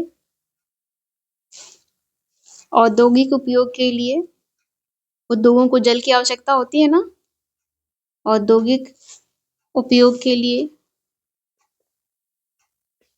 जल आपूर्ति सुनिश्चित करना है, जल आपूर्ति के लिए बांध जो मॉडर्न बनाए जा रहे हैं वो बाढ़ नियंत्रण करने के लिए भी बनाए जाते हैं। बाढ़ की जो तीव्रता है उसको कम करने के लिए, बाढ़ नियंत्रण के लिए, मनोरंजन के लिए भी ये उपयोग में लाए जा सकते हैं। जो जलाशय है, जहाँ पानी एकत्रित हो जाता है, वहाँ जल से जुड़ी हुई गतिविधियां करने के लिए क्या हो जाएगा? करेंगे तो मनोरंजन से जुड़ी हुई गतिविधियां जल में करेंगे तो मनोरंजन के लिए उपयोग हो गया। इसके अतिरिक्त मछली पालन, मछली पालन के लिए, इन सभी के लिए जो मॉडर्न डैम है उपयोग में लाए जा सकते हैं। इतने सारे लाभ मॉडर्न डैम से होने वाले हैं। इसलिए जो बांध है, जो मॉडर्न डैम है, वो क्या है? बहुउद्देशीय परियोजना कहलाता है, बहुउद्देशीय कहलाता है। इसलिए जो बांध है मॉडर्न, वो क्या है? बहुउद्देशीय कहा जाता है उसे, बहुउद्देशीय परियोजना। बांध कहाँ बनेगा? नदियों पर, है ना, नदी की धारा पर ऊपर बन रहा है, कहाँ बन रहा है वो अलग अलग स्थिति है। तो बहुउद्देशीय परियोजनाएं कहा जाता है। बहुउद्देशीय क्यों कहा जा रहा है? समझ में आ रहा है कि एक डैम बनने से, एक बांध के बनने से कितने सारे उपयोग किए जा सकते हैं, जैसे विद्युत उत्पादन, घरेलू उपयोग, औद्योगिक उपयोग, जल आपूर्ति, बाढ़ की तीव्रता को कम किया जा सकता है, मनोरंजन, ये सारी बातें आपने जान ली। उदाहरण के तौर पर जैसे उदाहरण देखें तो भाखड़ा नागल परियोजना, भाखड़ा नागल परियोजना, ये सतलज और ब्यास बेसिन में ये परियोजना स्थित है। इससे क्या किया जा रहा है? जल विद्युत उत्पादन भी किया जा रहा है इस परियोजना के माध्यम से, जल विद्युत उत्पादन, और इसके माध्यम से जल सिंचाई भी की जा रही है इस परियोजना के माध्यम से। इसके अतिरिक्त महानदी बेसिन में एक है हीराकुंड परियोजना। कौन सी? हीराकुंड परियोजना, हीराकुंड परियोजना कहाँ स्थित है? महानदी बेसिन में। महानदी नदी है ना, महानदी बेसिन में बांध बनाकर जल का संरक्षण किया जा रहा है। जल संरक्षण, जल संरक्षण के अंतर्गत हम इसे पढ़ रहे हैं, तो ये हमेशा याद होना चाहिए कि जल संरक्षण किया जा रहा है। और बाढ़ नियंत्रण, हीराकुंड परियोजना से ये लाभ वहां के लोगों को हो रहा है। जो बांध है, मॉडर्न डैम है, इनके बारे में जान लिया कि किस किस तरह से ये लाभ पहुंचाएंगे। कुछ उदाहरण भी जान लिए कि क्या क्या लाभ हो रहे हैं। भाखड़ा नागल परियोजना है, हीराकुंड परियोजना है जो महानदी बेसिन में स्थित है।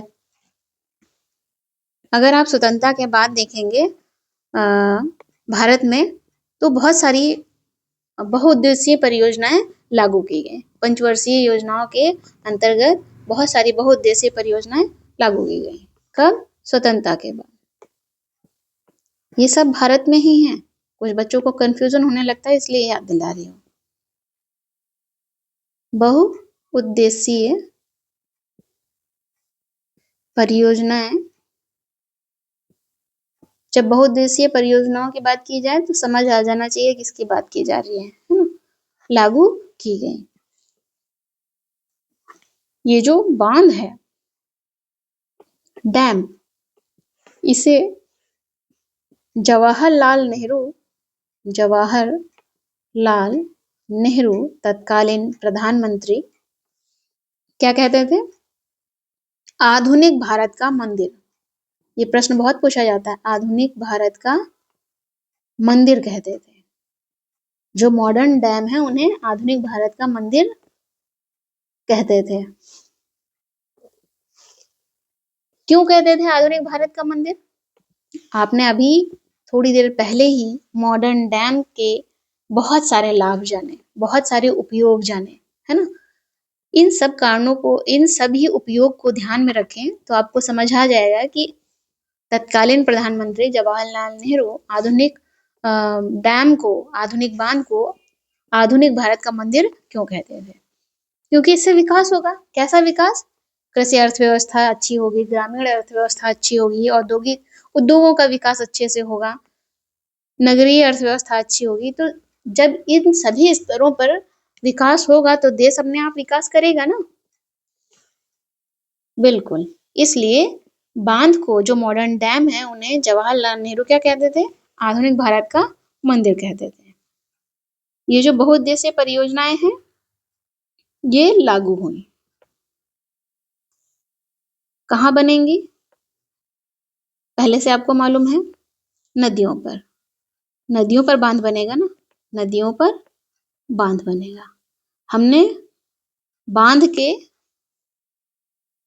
डैम के बहुत सारे उपयोग जान लिए, लाभ जान लिए, लेकिन ये डैम जब बनेगा तो क्या स्थिति होगी जलीय जीवों की, इसके बारे में कुछ बातें जान लेते हैं।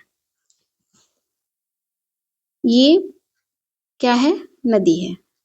क्या है? नदी है। नदी में ये हरे रंग से जो डॉट्स आप देख रहे हैं, ये क्या है? पानी है, जल है ना? अब हमने बना दिया बांध। क्या बना दिया? ये जो रेड लाइन दिख रही है, ये क्या है? बांध है। ठीक है। रेड लाइन के दूसरी तरफ फिर से पानी है। क्या है? पानी है। इसके दोनों तरफ की स्थिति बहुत अलग है, इसलिए ध्यान से समझिएगा। नदियों पर जो बांध बनेगा, जब नदियों पर बांध बनता है तो क्या होगा? नदी का जो पानी है, जो नदी के जल का बहाव है, प्राकृतिक बहाव, जो लगातार पानी, नदी का जो जल होता है वो लगातार क्या करता है? बहता रहता है ना? तो नदियों पर बांध बनने से क्या होगा कि नदियों का जो प्राकृतिक बहाव है, प्राकृतिक बहाव है, वो क्या होगा? अवरुद्ध होगा, रुक जाएगा या बाधित होगा। अवरुद्ध होगा या बाधित होगा, है ना? बाधित होने से क्या होगा? जो जमाव है, कैसा जमाव? तलछट का जमाव, जमाव बढ़ेगा। अब हम समझते हैं इस बात को। नदी के माध्यम से ये पानी, जो जल है, बह रहा है। ठीक है। जल जब बहता है नदी में, तो आसपास की ये जो तट हैं, इनसे और जो नदी की सतह है, वो क्या होती है? नीचे कंकड़, मिट्टी, बालू, ये सब अपने साथ नदी का जल बहाते हुए लाती है। नदी का जो जल है वो अपने साथ ये सब कुछ बहाते हुए लाती है, क्योंकि नदी जहाँ से निकलती है, ज्यादातर पहाड़ी क्षेत्रों से निकलती है, वहां से नदी गुरुत्वाकर्षण के प्रभाव से ये ढलान की ओर बहते हुए आगे बढ़ती है, और आगे बढ़ते हुए अपने आसपास के जो तट हैं उन्हें काटते हुए, और जो नदी की सतह होती है ना, जो सतह समझ रहे हैं, नीचे जहाँ बालू वगैरह होता है, उसे काटते हुए, उसके छोटे छोटे कंकड़ पत्थर वो सब लेते हुए आगे बढ़ती है। जल के साथ ये सब आगे बढ़ता है। लेकिन आगे हमने क्या बना दिया? डैम। हमने क्या बना दिया? डैम। ठीक। डैम बना दिया, जो कि बहुत ऊंचा होता है। आपने जाना एक खड़ी बाधा है, खड़ी बाधा है। तो जो जल है वो यहीं पर रुक जाएगा। पहले तो यहीं पर क्या होगा? सपोज यहीं पर हमने डैम बनाया तो जल यहाँ पर रुक जाएगा। सिर्फ जल नहीं रुका, यहाँ पर क्या रुक गया? तलछट, जिसे मैं कह रही हूँ तलछट। तलछट क्या होता है? मिट्टी, रेत जो अपने साथ काटते हुए नदी का जल लाती है ना, वही है तलछट। मिट्टी, रेत, छोटे बड़े कंकड़ पत्थर, छोटे बड़े कंकड़ पत्थर, कंकड़ पत्थर और कार्बनिक पदार्थ, ये सब यहाँ पर क्या होगा? डैम बनने से, ये जो खड़ी बाधा है बनने से क्या होगा? तलछट का जो जमाव है वहां यहाँ पर बढ़ जाएगा। तलछट का जो जमाव है यहाँ पर क्या होगा? ये ब्लैक ब्लैक आप देख रहे हैं ना, ब्लैक ब्लैक ये डॉट्स तलछट है। मैं आपको दिखाने और समझाने की कोशिश कर रही हूँ। यहाँ पर क्या होगा? बढ़ जाएगा, तलछट का जमाव बढ़ जाएगा। ठीक। डैम के उस पार जो पानी आप देख रहे हैं, डैम से पानी छोड़ा जाएगा ना, बांध से। जब बांध से पानी छोड़ा जाएगा दूसरी तरफ, तो पानी कैसा है? जल कैसा है? ये जो बांध के दूसरी ओर पानी है, जल है, ये जो आप देख रहे हैं, ये बहुत आपको स्वच्छ दिख रहा है। क्यों? क्योंकि ये तलछट रहित या अवसाद रहित है। तलछट रहित है, जो पानी बांध के दूसरी ओर छोड़ा गया है। अधिक ठंडा है और इसमें ऑक्सीजन क्या होगी? कम होगी। ऑक्सीजन कम होगी। जब ऐसा जल बांध के दूसरी ओर छोड़ा जाता है तो इसका प्रभाव क्या होता है? प्रभाव ये होता है कि जल में कटाव शक्ति क्या है? अधिक है। तभी तो जल क्या कर रही थी? मिट्टी, रेत, छोटे बड़े कंकड़ पत्थर, कार्बनिक पदार्थ ये सब अपने साथ लेकर आई है ना, कटाव करते हुए। लेकिन बांध के दूसरी तरफ जब जल छोड़ा गया तो कैसा था? तलछट रहित था। तो जल में जो कटाव शक्ति है वो क्या है? अधिक हो जाएगी। जल की जो कटाव शक्ति होती है अधिक होती है। ये नदी बांध के दूसरी तरफ की बात है। नदी की जो नरम मिट्टी होती है, बांध के दूसरी ओर हमेशा ध्यान रखना, नरम मिट्टी है, उस नरम मिट्टी को, रेत को, नरम मिट्टी रेत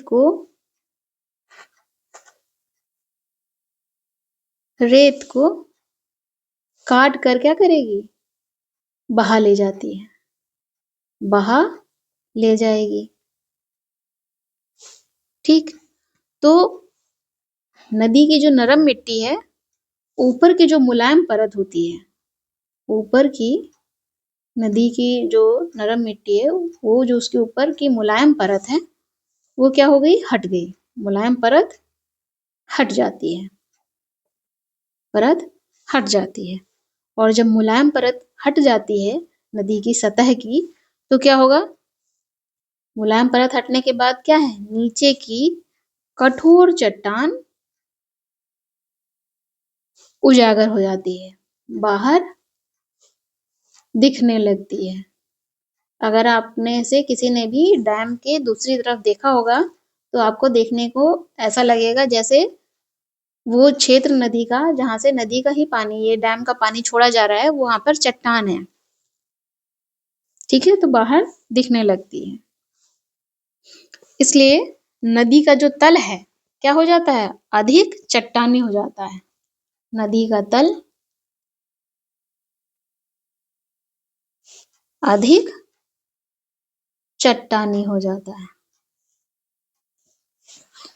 ठीक है, साथ ही आप यहाँ पर देखिए, जब नदी का जो जल बहते हुए आ रहा था, एक बीच में बाधा खड़ी की गई, दैट इज बांध। उसके एक पक्ष जहां ये बाधा खड़ी की गई, उससे पहले क्या क्या एकत्रित हो गया? तलछट का जमाव बढ़ गया। तलछट का जो जमाव है यहाँ पर बढ़ गया, है ना। और दूसरी तरफ तलछट रहित। इससे का जो आप परिणाम देखेंगे कुछ इस तरह से होगा। आगे लिखती हूं मैं। नदी के, ये पूरी तरह से क्या है? एक नदी है। आपने, ये पूरी क्या है? नदी है ना। तो नदी के स्तर से अगर आप देखेंगे तो नदी के जो जलीय जीव हैं, जल में रहने वाले जो जीव हैं, उनका जो आवास है, घर है, आवास उनका क्या हो गया? खंडित हो गया। आवास खंडित हो गया। साथ ही जलीय जीवों के भोजन की भी कमी हो गई। भोजन की भी क्या हो गई? कमी हो गई। क्यों? क्योंकि बांध ने नदी का जो निरंतर प्रवाह था उसको क्या किया? रोक दिया। क्योंकि बांध के एक तरफ ही, एक पक्ष की ओर ही, यहाँ पर इस भाग में ही क्या है? तलछट है, कार्बनिक पदार्थ है। कार्बनिक पदार्थ मतलब भोजन है। और भोजन का तात्पर्य क्या है? यही तलछट यदि सामान्य रहता तो ये नदी के जल में क्या बनते हैं? शैवाल बनते हैं, हो सकता है बहुत सारे लार्वा होते हैं, प्लैंकटन, प्लवक बनते, तो इनका विकास होता। इनका विकास होता तो अन्य जीव, जो जलीय जीव हैं, उनका विकास होता। लेकिन ऐसा नहीं है क्योंकि ये एक तरफ ही बांध के रुक गए हैं। और इस तरह से नदी के जो जलीय जीव हैं उनके आवास खंडित हो गए हैं, अलग अलग हो गए हैं, और भोजन की क्या हो गई है? कमी हो गई है। तो परिणाम हमने क्या देखा कि जो जलीय जीव हैं इनकी संख्या घटेगी तो आहार श्रृंखला क्या होगी? कमजोर होगी। संख्या घटेगी तो जो आहार श्रृंखला है, फूड चेन है जलीय जीवों की, वो क्या होगी? कमजोर होगी। कमजोर होगी।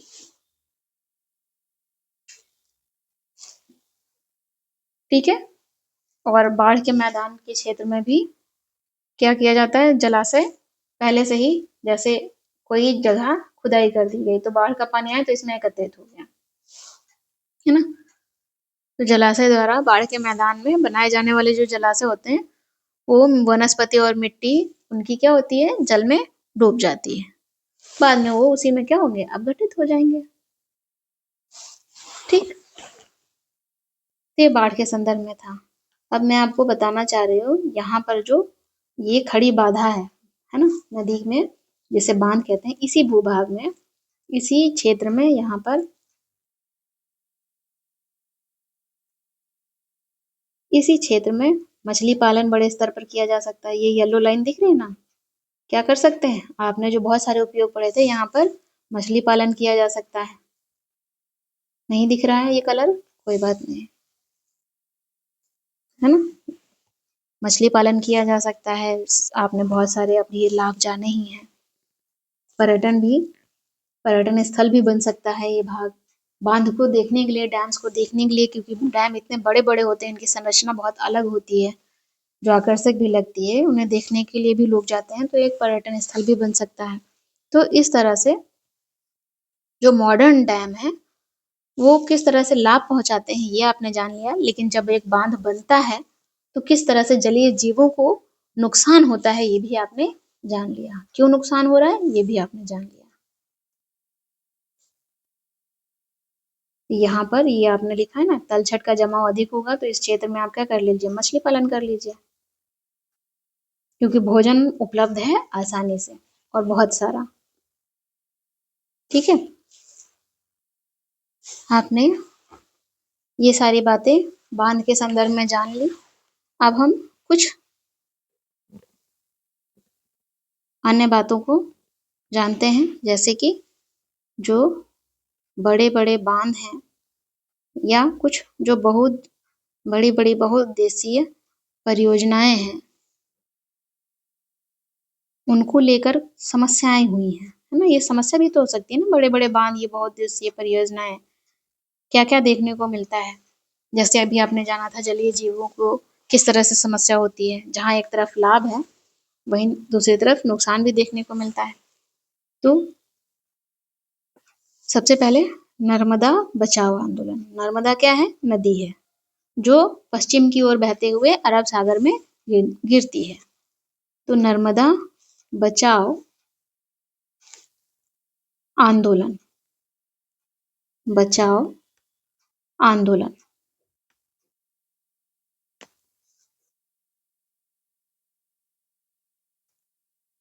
नर्मदा बचाओ आंदोलन, जो कि नर्मदा नदी पर एक कई सारे बांध बने थे, उसमें से एक बांध है सरदार सरोवर बांध। इसको लेकर विरोध किया गया था। बांध तो कई सारे बने हैं नर्मदा नदी पर, उसको लेकर नर्मदा बचाओ आंदोलन चलाया गया था। बांध कई सारे जब मैं कह रही हूँ तो उसके अंतर्गत है सरदार सरोवर बांध, इंदिरा सागर बांध, ओंकारेश्वर बांध, है ना। ये कई जो बांध है ये कहाँ बने हुए हैं? नर्मदा नदी पर ही बने हुए हैं, है ना। ये सरदार सरोवर बांध को लेकर विशेष तौर पर क्या हुआ था? विरोध हुआ था, जो नर्मदा बचाओ आंदोलन के नाम से जाना गया।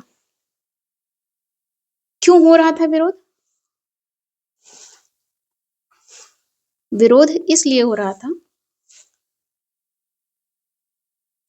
कि जैसे जो वहां आसपास रहने वाले लोग हैं उनके विस्थापन की समस्या आ रही थी। मीन्स जब डैम बनाया जाता है, जब बांध बनाया जाता है तो एक बड़ा भाग चाहिए होगा, है ना। डैम बनाने के लिए भूमि चाहिए होगी, भूखंड चाहिए होगा। तो वो भूखंड किस क्षेत्र में आएगा? जिन लोगों का होगा सरकार उनसे लेगी, तो उन्हें वहां से क्या करना होगा? पलायन करना होगा, वहां पर रहने वाले लोगों को पलायन करना होगा। दैट इज विस्थापन। इसे क्या कहते हैं? विस्थापन कहते हैं। तो विस्थापन के कारण विस्थापन की समस्या थी, पर्यावरण को नुकसान बहुत हो रहा था, नुकसान, और बड़े स्तर पर लोग क्या हो रहे थे, बेघर हो रहे थे, है ना। साथ ही वहां पर रहने वाले जो लोग हैं उनकी आजीविका का नुकसान हो रहा था, आजीविका का नुकसान, दैट इज भरण पोषण, डेली की दैनिक दिनचर्या उनकी उसी भूखंड से पूरी हो रही थी। और जिन लोगों की भूमि या क्षेत्र लिया गया था उन्हें उचित मुआवजा यानी पैसे नहीं दिए गए, जितने मिलने चाहिए थे उतने नहीं दिए गए। तो उचित मुआवजा नहीं दिया गया और पुनर्वास मतलब दोबारा से बसाना अलग स्थान पर, वो भी नहीं हुआ उचित तरीके से। ठीक है, ये कट इस बात का को दर्शा रहा है। इसलिए ये आंदोलन चलाया गया था, नर्मदा बचाओ आंदोलन, गुजरात में नर्मदा नदी पर सरदार सरोवर बांध के विरोध में। आप कहीं कारण भूल ना जाए इसलिए मैं लिख ही देती हूँ। गुजरात में नर्मदा नदी पर सरदार सरोवर बांध के विरोध में यह आंदोलन चलाया गया था, विरोध में यह आंदोलन चलाया गया। क्या क्या समस्या आ रही थी वो आपने जाना, ये सारी समस्याएं थी, विस्थापन की समस्या, पर्यावरण को नुकसान, आजीविका को नुकसान, जिसके तहत चलाया गया था। ठीक है, इस आंदोलन के प्रमुख नेता कौन थे, मेधा पाटकर, बाबा आमटे। ऐसी ही एक परियोजना और है, कौन सी, टिहरी बांध परियोजना, टिहरी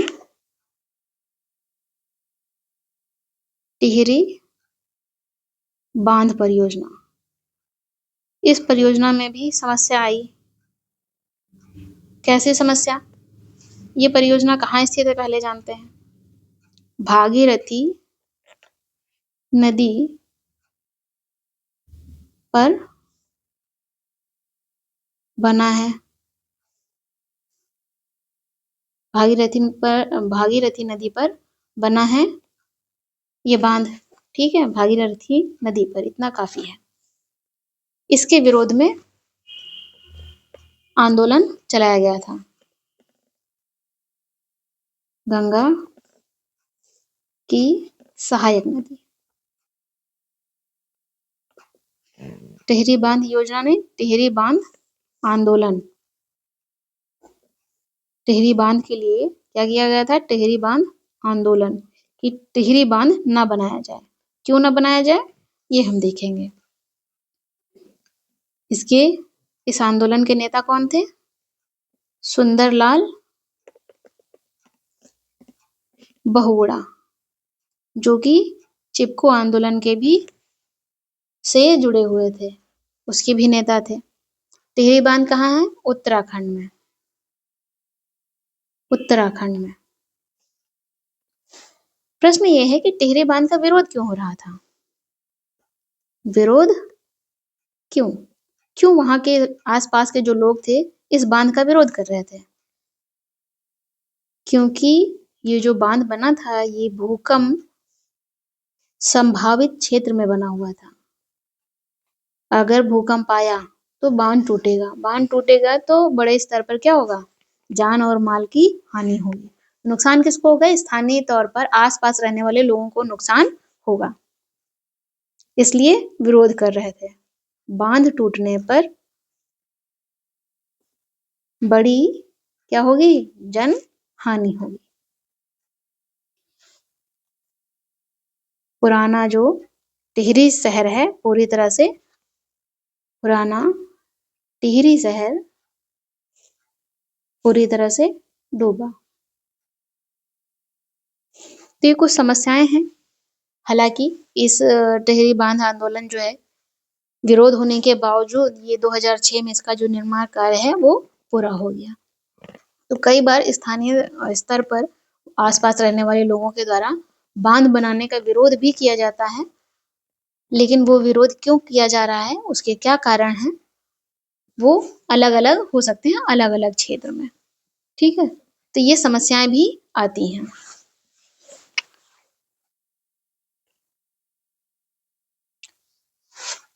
ये जो परियोजनाएं आपने अभी देखी, इसमें स्थानीय लोगों को लाभ नहीं मिल रहा है। तो लाभ मिल किसको रहा है? बड़े जमींदारों को, बड़े किसानों को, जो बड़े-बड़े उद्योगपति हैं, जो नगरीय केंद्र हैं, उन्हें लाभ मिल रहा है ना? यदि डैम बन जाएगा तो क्या होगा? सिंचाई आसानी से हो पाएगी। तो सिंचाई जब आसानी से हो पाएगी, तो फसल का जो पैटर्न है, वहाँ के आसपास के क्षेत्र का क्या हो जाता है? बदल जाता है। कैसे? सिंचाई आसानी से उपलब्ध हो जाएगी, तात्पर्य उन फसलों को लगाया जाएगा जिनका उत्पादन अधिक हो और बाजार में मांग भी अधिक हो, जिनसे धनार्जन अधिक हो सके। तो फसल का जो पैटर्न है वो बदल जाएगा। ऐसी फसलों को लगाया जाएगा जो व्यापार के लिए उपयुक्त हो, व्यापार करने के लिए उपयुक्त हो, या व्यापारिक फसलों के लिए फसलों को लगाया जाएगा।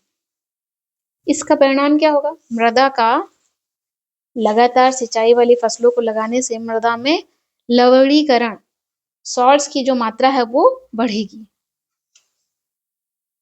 ठीक है, इसी के साथ जब बांध बन जाते हैं तो क्या होता है, जो संपन्न लोग होते हैं और जो गरीब लोग होते हैं, भूमिहीन, उनके बीच एक सामाजिक दूरी भी बढ़ जाती है। जो सामाजिक परिदृश्य होता है वो भी क्या बदल जाता है, सामाजिक स्थिति बदल जाती है। बांध से जो मिलने वाले लाभ हैं, उनके कारण भी लोगों में क्या होने लगता है? संघर्ष होने लगता है। जैसे कि जैसे साबरमती, जैसे गुजरात में साबरमती बेसिन में सूखे के दौरान क्या किया गया? नगरीय क्षेत्रों में अधिक जल आपूर्ति दे दी गई, जिससे किसानों को समस्या हो गई और किसानों ने एक बड़े स्तर पर उपद्रव किया। तो ये बांध के कारण जो मिलने वाले लाभ हैं, उस लाभ से भी संघर्ष उत्पन्न होता है। इसके अतिरिक्त कृष्णा गोदावरी नदी का विवाद है। कृष्णा गोदावरी नदी का विवाद जो आप देखेंगे महाराष्ट्र सरकार द्वारा कोयना नदी पर स्थित है। जल विद्युत परियोजनाएं से जुड़ी है। कर्नाटक और आंध्र प्रदेश ने क्या की थी? आपत्ति जताई इस गोदावरी कृष्णा विवाद, जो गोदावरी कृष्णा गोदावरी परियोजना है, इसको लेकर। क्यों? क्योंकि नदी का जो निचला हिस्सा है उसमें जो जल प्रवाह है वो क्या हो जाएगा? कम हो जाएगा, जिससे कर्नाटक और आंध्र प्रदेश की जो कृषि क्षेत्र है और जो उद्योग हैं उन पर विपरीत असर पड़ेगा। विपरीत असर पड़ेगा। इसलिए कृष्णा गोदावरी जो परियोजना है, नदी बहुउद्देशीय परियोजना है, इस पर इन राज्यों ने आपत्ति। साथ ही आपने जाना, बांध जो होते हैं वो बाढ़ नियंत्रण के लिए बनाए जाते हैं। किस लिए? बांध आपने क्या जाना था? बाढ़ नियंत्रण के लिए बनाए जाते हैं। नियंत्रण के लिए बनाए जाते हैं। इनके जलाशय में तलछट जमा हो जाता है और तलछट जमा हो जाने से क्या होगा? बाढ़ आने का कारण बन जाता है। ठीक है, बाढ़ आने की जो, जिसे कह रहे थे ना, बाढ़ की जो तीव्रता है उसे कम की जाएगी बांध के बनने से। लेकिन जो जलाशय होता है, बांध जब बनाया जाता है, जो जलाशय होता है, जल एकत्रित होता है जो, उसमें क्या जमा हो जाता है? तलछट। तो बाढ़ आने का कारण ये बन जाते हैं। जैसे कि 2006 में महाराष्ट्र और गुजरात में भारी वर्षा जब हुई तो बांधों से छोड़े गए जल की वजह से बाढ़ की स्थिति और खराब हो गई। बड़े स्तर पर जान और माल की हानि हुई, साथ ही मृदा अपरदन भी हुआ। बात करते हैं जो तलछट जमाव हो जाता है वो क्या है? तलछट जमाव वास्तव में प्राकृतिक उर्वरक है। क्या है? प्राकृतिक उर्वरक है, जो बाढ़ के मैदानों तक नहीं पहुंच पाता, क्योंकि बांध बनाकर तलछट को क्या किया गया है? बांध के एक तरफ रोक लिया गया और वो है प्राकृतिक उर्वरक। तो जलीय जीवों को तो है ही समस्या, है ना। इसके साथ ही बाढ़ के मैदान तक ये प्राकृतिक उर्वरक तलछट नहीं पहुंच पाता है, जिससे क्या होगा, जिससे होगा ये कि भूमि में मृदा में जो पोषक तत्व हैं उनकी कमी होने लगेगी, भूकंप की संभावनाएं बढ़ेंगी, और बाढ़ है तो जल जनित बीमारियां भी होंगी, फसलों में कीटाणु जनित बीमारियां होंगी, प्रदूषण होगा, ये सारी समस्याएं क्या होंगी, उत्पन्न होंगी। तो हमने बांध से बहुत सारे लाभ भी जाने, बांध से जुड़ी हुई, बांध की एक तरफ क्या तलछट जमाव होता है, बांध के दूसरी तरफ जो पानी छोड़ा जाता है उसमें क्या समस्याएं हैं वो भी जाना। साथ ही बांध जो है बाढ़ नियंत्रण के लिए बनाए जाते हैं, लेकिन उनसे भी क्या समस्या हो सकती है हमने ये भी जान लिया। तो हम देख रहे हैं कहीं ना कहीं कि बांध वास्तव में बहुत खर्चीला भी है। ठीक है, आधुनिक बांध जो है वो क्या है, मंदिर कहे जा रहे हैं, है ना। जवाहरलाल नेहरू ने कहा है, मंदिर कहा है, लेकिन काफी समस्याएं भी हैं, है ना। तो क्या कोई ऐसा तरीका हो सकता है जल के संरक्षण का जो थोड़ा व्यवहारिक हो? क्या हो? व्यवहारिक हो, बिल्कुल। कौन सा तरीका है वो है वर्षा जल संग्रहण। क्या है? वर्षा जल संग्रहण, रेन वाटर हार्वेस्टिंग। हमें बेसिकली करना क्या है, जो फ्रेश वाटर है उसे संग्रहित करना है। किसके लिए? अपने पेयजल के लिए, सिंचाई के लिए, जो हमारे उपयोग हैं, जो यूजेस हैं उनके लिए संग्रह करना है। तो rain water harvesting, rain water harvesting, ये थोड़ा व्यवहारिक है उसकी तुलना में, बांध की तुलना में तो बहुत। प्राचीन समय में भी वर्षा जल का संग्रहण किया जाता था, वर्षा जल का संग्रह होता था, ग्राउंड वाटर को भी रिचार्ज करते थे, नदी जल के द्वारा भी संग्रह किया जाता था, नदी जल को भी, बाढ़ के जल का भी संग्रह किया जाता था। जैसे बाढ़ आई, पहले से ही बाढ़ के आने से पहले ही किसी क्षेत्र में क्या किया गया, एक बड़ा ऐसे गड्ढा बना दिया गया, है ना। तो वहां बाढ़ आएगी तो क्या होगा, इसमें पानी भर जाएगा, बाढ़ तो चली गई लेकिन इसमें जल तो रह गया। अब इस जल का उपयोग सिंचाई के लिए, अन्य कार्यों में उपयोग में लाया जा सकता है। तो इस तरह से बाढ़ के जल का भी संग्रह कर लिया जाता था। अगर हम देखें तो वर्षा जल का जो संग्रह है वो पहाड़ी और पर्वतीय क्षेत्रों में किस रूप में करते हैं? पहाड़ी और जो पर्वतीय क्षेत्र हैं वहां पर प्रणाली है कुछ, गुल और कुल, ये स्थानीय नाम है। गुल और कुल प्रणाली है, कैसी? जो, और थोड़ा स्पष्ट कर दूं मैं, पारंपरिक सिंचाई प्रणाली। क्या है? पारंपरिक सिंचाई प्रणाली। क्या होता है, बर्फ पिघलते हुए या नदी की जो धारा है जब पिघल कर नीचे की ओर गुरुत्वाकर्षण के प्रभाव से आती है, यहीं पर क्या करें, पत्थर और मलबे की मदद से छोटे छोटे डैम नहीं बनाना है, रास्ता बनाना है। जो जल है उसको रास्ता बनाकर कहाँ पहुंचाना है, खेतों तक पहुंचाना है। ठीक है, ये क्या है, ऐसी जो प्रणाली होती है उसे गुल या कुल कहते हैं। ये पहाड़ी और पर्वतीय क्षेत्रों की प्रणाली है। लिख भी सकते हैं, जो नदी की धारा है, गुल और कुल जो प्रणाली है सिंचाई की, नदी की धारा का रास्ता बनाकर नहीं, बदलकर खेतों में सिंचाई की जाती है, सिंचाई की जाती है। धारा आ रही थी, उसका रास्ता बदलकर कहाँ तक ले गए, खेतों तक ले गए, है ना। और भी कोई प्रणाली हो सकती है सिंचाई के लिए? हाँ, जैसे कि अन्य प्रणाली के अंतर्गत आप देखेंगे आपातानी प्रणाली, जो कि अरुणाचल प्रदेश में उपयोग की जाती है सिंचाई के लिए। इसमें भी क्या किया जाता है, नदी की धारा को या जल की जो धारा है, जहाँ से भी जल आ रहा है जल स्रोत से, वहां से उस धारा को मोड़ते हुए खेतों तक पहुंचाया जाता है सिंचाई के लिए। ठीक है। इसके अतिरिक्त नागालैंड में है जाबो प्रणाली। वर्षा जल का संग्रह करके नालियों के माध्यम से खेतों तक जल को पहुंचाया जाता है। कौन सी प्रणाली? जाबो प्रणाली, नागालैंड। ठीक। इसके अतिरिक्त जो काफी फेमस है, बांस प्रणाली। कहाँ पर? सिंचाई के लिए मेघालय में।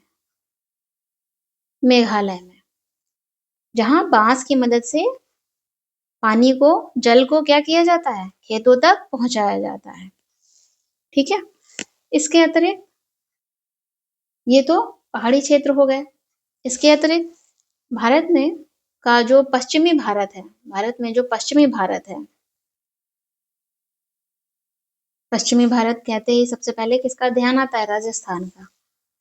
पश्चिमी भारत में छत वर्षा जल संग्रहण, वर्षा जल संग्रहण क्या है?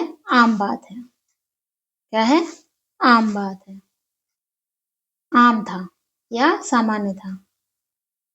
सामान्य था।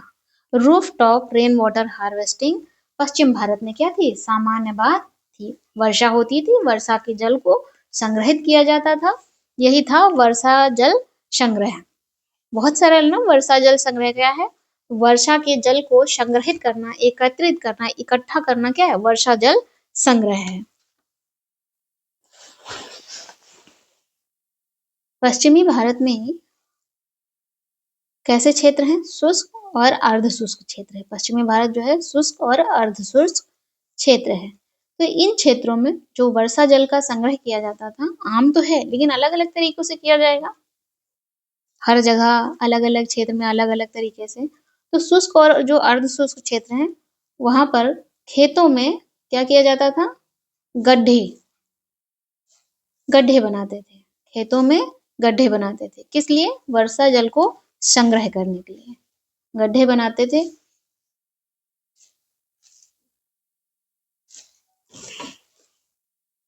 मिट्टी में, मिट्टी को सींचने के लिए, नमी बनाए रखने के लिए। ठीक है। खेती के लिए। इसके अतिरिक्त पश्चिम भारत ही आप कह सकते हैं शुष्क और अर्ध शुष्क क्षेत्र में है।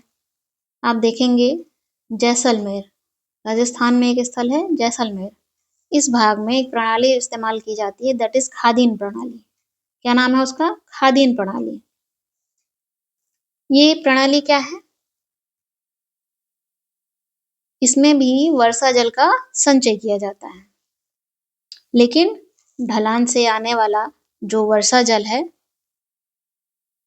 उसका संचय किया जाता है, या वर्षा जल का संचय करते हैं, संग्रहण करते हैं। ठीक है। क्यों करते हैं पहले से पता है। अन्य क्षेत्रों में वर्षा जल संग्रहण के लिए कौन सी तकनीक अपनाई जाती है? जोहड़। कौन सी? जोहड़। जोहड़ से तात्पर्य छोटा तालाब, छोटा तालाब या जलाशय जिसमें जल को एकत्रित किया जाता है। क्या किया जाता है? जल को एकत्रित किया जाता है। कौन सा जल?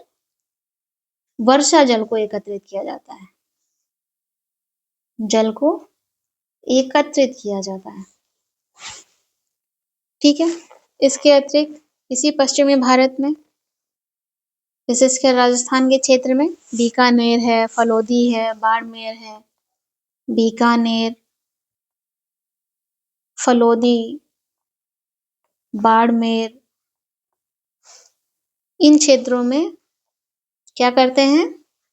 लगभग हर घर में, कहाँ?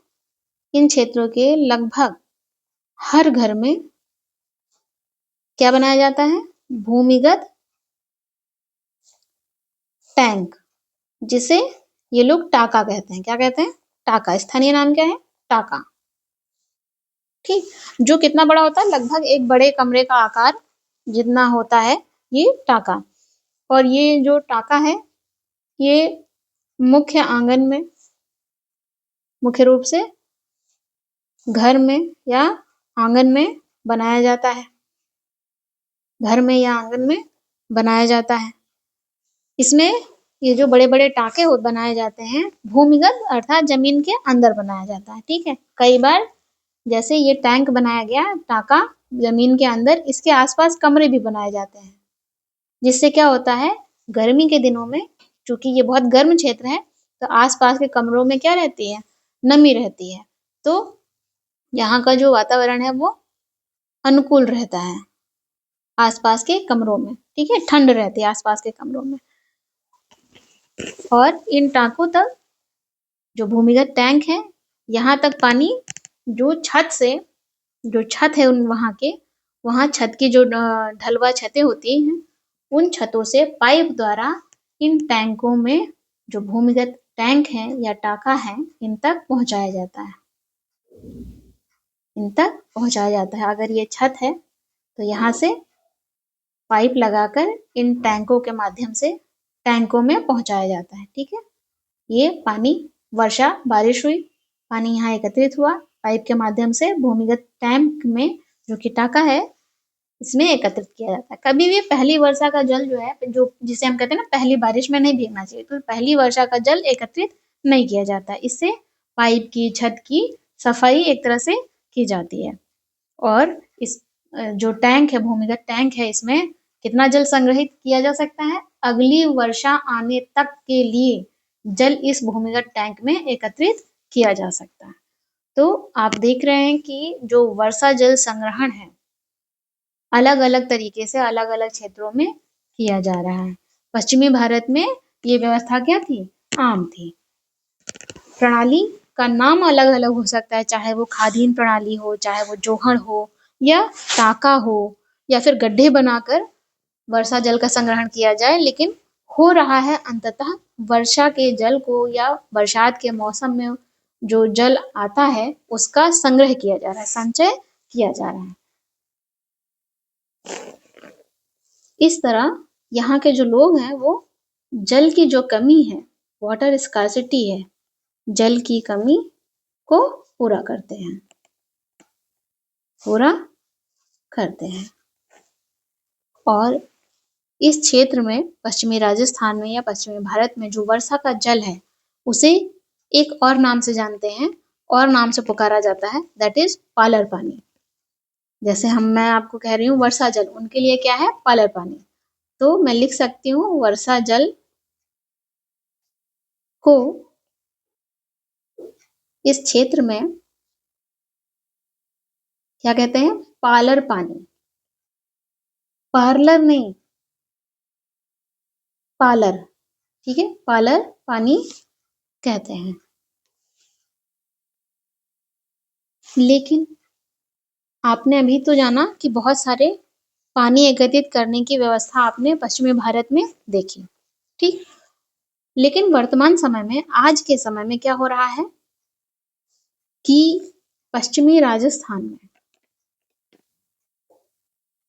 राजस्थान में या भारत में, पश्चिमी भारत में ये छत वर्षा जल संग्रहण, वर्षा जल को संग्रहित करने की जो व्यवस्था आम थी, उसमें कमी देखने को मिल रही है। कमी देखने को मिल रही है। क्यों? क्या कारण है कमी देखने को मिल रहा है? कारण है इंदिरा गांधी नहर। इंदिरा गांधी नहर। इस नहर के माध्यम से लोगों को 12 महीने पेयजल उपलब्ध हो जाता है। 12 महीने पेयजल मिलने के कारण जो व्यवस्था, जो प्रणाली इस क्षेत्र में आम हुआ करती थी वर्षा जल को संग्रह करने की, वो उसमें क्या हो रही है, कमी देखने को मिल रही है। क्यों? क्योंकि इंदिरा गांधी नहर के विकसित होने से, लोगों की आवश्यकताएं पूरी होने से क्या हो रहा है, लोगों के द्वारा इस व्यवस्था में कमी की जा रही है। हालांकि कुछ लोग अभी भी भूमिगत टैंक बनाते हैं, लेकिन उसका कारण ये नहीं कि वो बनाना चाहते हैं, है ना। एक बहुत व्यवहारिक कारण है, वो ये कि उन्हें नल के पानी का स्वाद अच्छा नहीं लगता, है ना।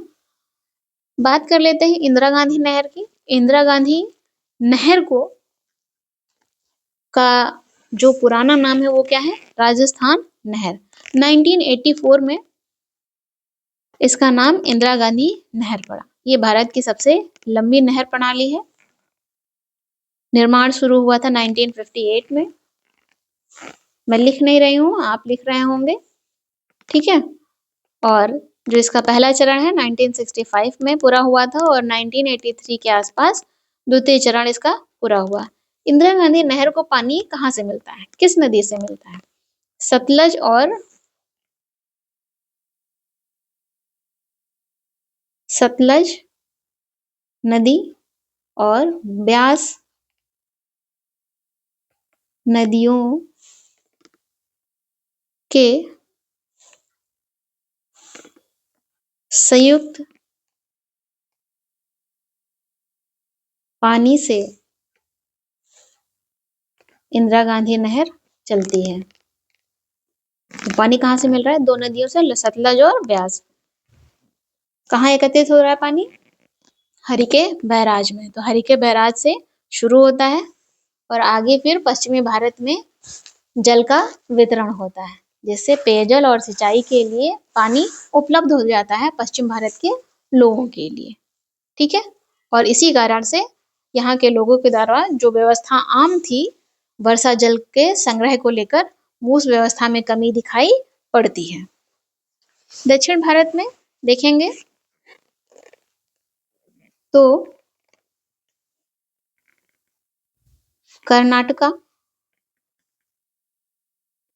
कर्नाटका में एक जिला है मैसूर जिला। मैसूर जिला में एक गांव है जिसका नाम है गंडाथूर गांव। यहाँ पर ग्रामीणों ने वर्षा जल को संग्रह करने की व्यवस्था बनाई। ग्रामीणों ने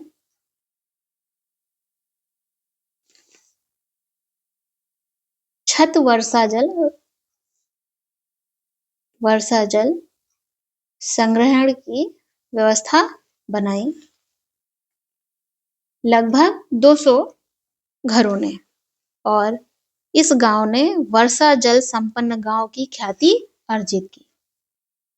वर्षा जल संपन्न गांव की ख्याति अर्जित की, ठीक है। तो इस गांव के लिए क्या है, ये उपलब्धि है, गांव की उपलब्धि है। अगर लगभग 200 घरों में वर्षा जल का संग्रहण किया जा रहा है तो बहुत बड़ी मात्रा में वर्षा जल का संग्रहण हो रहा है। मैं वैल्यू लिखती हूँ, 200 घरों द्वारा संग्रहण लगभग, ठीक है। तो जल कितना एकत्रित होगा, पढ़िएगा आप आराम से, आपको समझ में आ जाएगा कि कितना जल एकत्रित किया जा रहा है इस गांव के लोगों के द्वारा। कौन सा जल है ये? वर्षा जल का संग्रह कर रहे हैं, ठीक है। वर्षा जल का संग्रह कर रहे हैं। इसके अतिरिक्त तमिलनाडु तो एक ऐसा राज्य है जहां पूरे राज्य में हर घर में छत वर्षा जल संग्रहण ढांचे या इसे बनाना क्या है, आवश्यक कर दिया गया है। नहीं तो कानूनी कार्यवाही भी हो सकती है। मतलब आपने घर बनाया, आप तमिलनाडु के निवासी हैं और आपने घर बनाया, ठीक है। आप तमिलनाडु में जाके रहते हैं, तमिलनाडु राज्य में, और आप घर बनाते हैं, तो आपको roof top rain water harvesting बनाना क्या है, मैंडेटरी है। नहीं बनाएंगे तो दंड भी मिल सकता है। कहाँ पर? तमिलनाडु में।